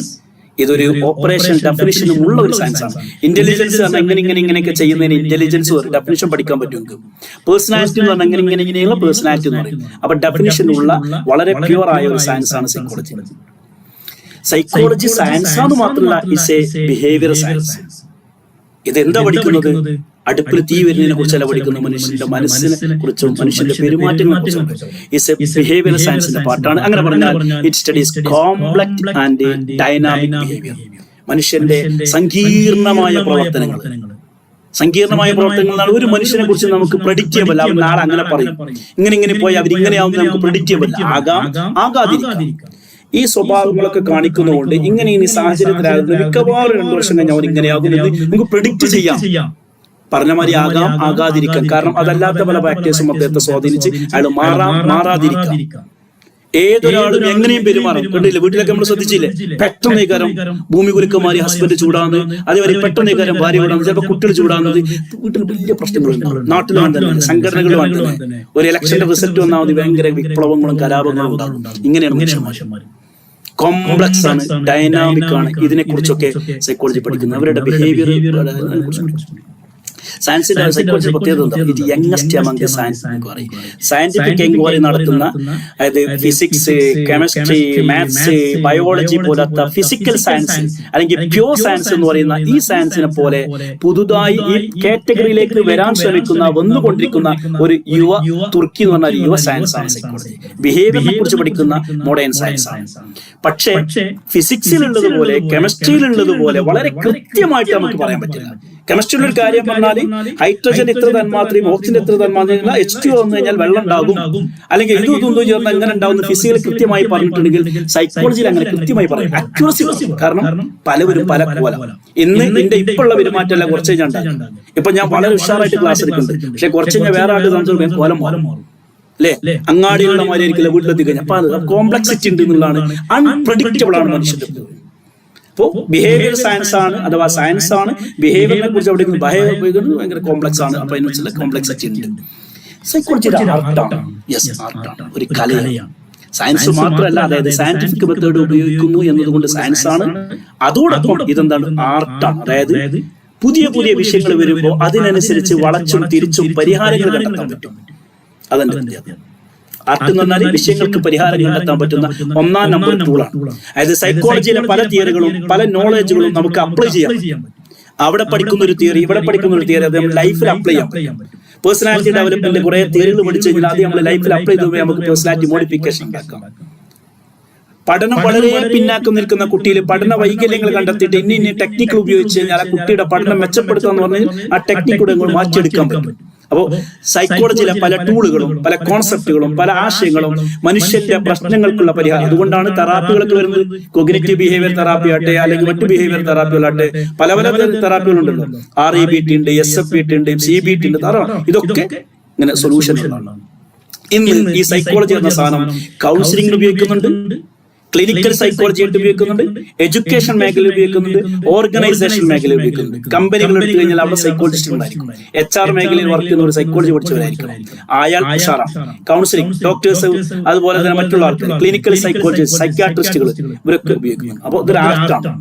മനുഷ്യന്റെ സങ്കീർണമായ പ്രശ്നങ്ങൾക്ക്, മാനസിക രോഗങ്ങൾ, മാനസിക വൈകല്യങ്ങൾ, മറ്റുള്ള കുറെ പ്രശ്നങ്ങൾ ഉണ്ടായിരിക്കും. ന്യൂറോട്ടിക് ആകാം, സൈക്കോട്ടിക് ആകാം, ഇങ്ങനെയുള്ള അതിനൊക്കെ ഇന്ന് സൈക്കോളജി ഒരു തുരുത്താണ്, ഒരു മെഡിസിൻ ആണ്, അല്ലെങ്കിൽ ഒരു സൊല്യൂഷൻ. അതുകൊണ്ട് ആർട്ട്. അതുകൊണ്ട് തന്നെ ഇത് സ്കില്ല് വേണം, എക്സ്പീരിയൻസ് വേണം. ഇത് പഠിച്ചെടുക്കണം. കോൺസെപ്റ്റുകൾ പഠിക്കണം, ആശയങ്ങൾ പഠിക്കണം, തിയറീസ് പഠിക്കണം. അത് പഠിച്ചാൽ മാത്രം പോരാ, പ്രാക്ടീസ് ചെയ്യണം. വർഷങ്ങളുടെ എക്സ്പീരിയൻസ് ഉണ്ടാകുമ്പോൾ എക്സ്പേർട്ടുകളാണ്. അല്ലാണ്ടെങ്കിൽ മുറിവൈദ്യൻ ആളെ കൊല്ലുന്ന പറഞ്ഞാൽ. അതുകൊണ്ടാണ് ഡിസ്റ്റൻസ് സൈക്കോളജിക്കൊക്കെ കുറെ റൂൾസുകളൊക്കെ വന്നത്. ഡിസ്റ്റൻസ് ആണ് എന്നതുകൊണ്ട് വിവരമില്ലായിരിക്കും നമ്മൾ ആ വിഷയത്തിലേക്ക് കിടക്കുന്നത്. അപ്പോൾ സ്കില്ല് വേണം, എക്സ്പീരിയൻസ് വേണം. ആ സ്കില്ലും എക്സ്പീരിയൻസ് ഉള്ള ആൾക്ക് ജീവിതത്തിലെ പ്രശ്നങ്ങൾ അന്യന്റെ അത് പരിഹരിക്കാൻ സാധിക്കുന്നു എന്നതുകൊണ്ട് ഇത് ആർട്ടാണ്. സ്റ്റഡി ചെയ്ത് പ്രാക്ടീസ് ചെയ്ത് സ്പെഷ്യൽ എക്സ്പീരിയൻസ് എടുക്കഴിഞ്ഞാൽ നമുക്കൊക്കെ സ്കിൽഫുൾ ആകാം. അങ്ങനെ സ്കിൽഫുൾ ആയി നല്ല ആർട്ടിസ്റ്റിക്, നല്ല ആർട്ട് വരയ്ക്കുന്നവർ, അല്ലെ കളിമണ്ണ് കൊണ്ട് പല രൂപങ്ങൾ ഉണ്ടാക്കുന്ന പോലെ സൈക്കോളജി പഠിച്ച് മനുഷ്യന്റെ പ്രശ്നങ്ങൾ, നമ്മളുടെ പ്രശ്നങ്ങൾ, കുടുംബത്തിന്റെ പ്രശ്നങ്ങളൊക്കെ പരിഹരിക്കാൻ സാധിക്കുമെന്നാണ് നമ്മൾ പറയുന്നത്. Psychology science along with as long as it's an art. ചുരുക്കി പറഞ്ഞാൽ നമ്മൾ ഇതിലാകെ പഠിച്ചത് സൈക്കോളജി എന്ന് പറഞ്ഞാൽ ആദ്യം ആത്മാവിനെ കുറിച്ച് പഠിക്കുന്നതാണ് പഠിച്ചു. പിന്നെ പറഞ്ഞു മൈൻഡിനെ കുറിച്ച് പഠിക്കുന്നതാണ്. പിന്നെ പറഞ്ഞു കോൺഷ്യസിനെ കുറിച്ച് പഠിക്കുന്നതാണ്. പിന്നെ പറഞ്ഞു ഇതല്ല, ഇതിനൊക്കെ അപ്പുറം ബിഹേവിയർ അഥവാ ഇന്റേണൽ എക്സ്റ്റേണൽ പ്രോസസ്സുകളെ കുറിച്ച് പഠിക്കുന്നതാണ്. അവസാനം മനസ്സിലാക്കി ബിഹേവിയർ എന്ന് പറഞ്ഞാൽ അങ്ങനെ സിമ്പിൾ ഒന്നല്ല, ബിഹേവിയറിനെ കുറിച്ച് പഠിക്കുന്നതാണ്. അങ്ങനെ പഠനം നടത്താൻ ലാബുകളും ലബോറട്ടറികളും എക്സ്പെരിമെന്റുകളും നടത്തി. അങ്ങനെ മോഡേൺ സൈക്കോളജിയുടെ പിതാവായിട്ട് വില്യം വൂണ്ട് വന്ന 1870 ഫസ്റ്റ് ലാബ് എസ്റ്റാബ്ലിഷ് ചെയ്തു. സൈക്കോളജി എന്ന് പറഞ്ഞാൽ നമ്മൾ ആകെ പഠിച്ചത് ബിഹേവിയർ ആൻഡ് മെന്റൽ പ്രോസസ്സുകളെ കുറിച്ചുള്ള പഠനമാണ്. ബിഹേവിയർ എന്ന് പറഞ്ഞാൽ goal directed and goal oriented ഒരു പെരുമാറ്റമാണ്, ഇന്റഗ്രേറ്റഡ് പെരുമാറ്റമാണ്. ഇങ്ങനെ ഇന്റഗ്രേറ്റഡ് ആയ, ഗോൾ ഓറിയന്റഡ് ആയ, ഡയറക്റ്റ് ആയ നമ്മുടെ പെരുമാറ്റങ്ങൾ മെച്ചപ്പെടുത്താൻ സൈക്കോളജി നമ്മളെ സഹായിക്കുന്നു എന്നാണ് നമുക്ക് ആകെ പഠിക്കാനുള്ളത്. യൂണിറ്റ് മനസ്സിലായിട്ടുണ്ടോ? നമ്മൾ ആകെ പഠിച്ചത് സൈക്കോളജിയുടെ ഒറിജിനും അതിന്റെ ഡെവലപ്മെന്റും പ്രാഥമികമായ ഒരു കാര്യം പഠിച്ചിട്ടുള്ളൂ. നിങ്ങൾക്ക് ക്ലിയർ ആയിട്ട് വിചാരിക്കുന്നു. ഡൗട്ടുകൾ ഉണ്ടെങ്കിൽ ചോദിക്കാം, ഇല്ലെങ്കിൽ ഗ്രൂപ്പിലൂടെ ബന്ധപ്പെടാം. ഒരു ട്യൂഷനാണ്, ഓൺലൈൻ ട്യൂഷനാണ്. നിങ്ങൾക്ക് ക്ലാസ് ഞങ്ങൾ പ്രൊവൈഡ് ചെയ്യും. ക്ലാസ്സിന് ഞങ്ങൾ നോട്ട്സ് തയ്യാറാക്കിയിട്ടുണ്ടാവും. സിംപ്ലിഫൈഡ് നോട്ടായിരിക്കും. ആ നോട്ട് നിങ്ങൾക്ക് ഉപയോഗപ്പെടുത്താം. PPTയുടെ സഹായത്തോടെ നിങ്ങൾക്ക് പഠിക്കാം. റെക്കോർഡ് ചെയ്ത ക്ലാസ് ഞങ്ങൾ പ്രൊവൈഡ് ചെയ്യുന്നതായിരിക്കും. ഡീറ്റെയിൽ എന്തെങ്കിലും ആവശ്യമുണ്ടെങ്കിൽ പേഴ്സണലായിട്ട് ഗ്രൂപ്പിലൂടെ അല്ലെങ്കിൽ പേഴ്സണലായിട്ട് ബന്ധപ്പെടുക. അതിന്റെ കാര്യങ്ങൾ പേയ്മെന്റ് ചെയ്തിട്ട് നേരത്തെ ജോയിൻ ചെയ്ത് കഴിഞ്ഞാൽ ബെനിഫിറ്റ് ഉണ്ട്. കാരണം ഓരോ മൊഡ്യൂളും നമ്മൾ ചാർജ് ചെയ്യുന്നതിന്റെ 25% ആദ്യം രജിസ്റ്റർ ചെയ്യുന്ന 10 പേർക്ക് ഉണ്ടായിരിക്കും. All the very best. Wish you good luck. Thank you. എന്തെങ്കിലും പറയാനുണ്ടോ? ഇല്ലെങ്കിൽ ക്ലോസ് ചെയ്യട്ടോ. പ്രയർ ടൈം ആയിട്ടുണ്ട്. Okay, thanks.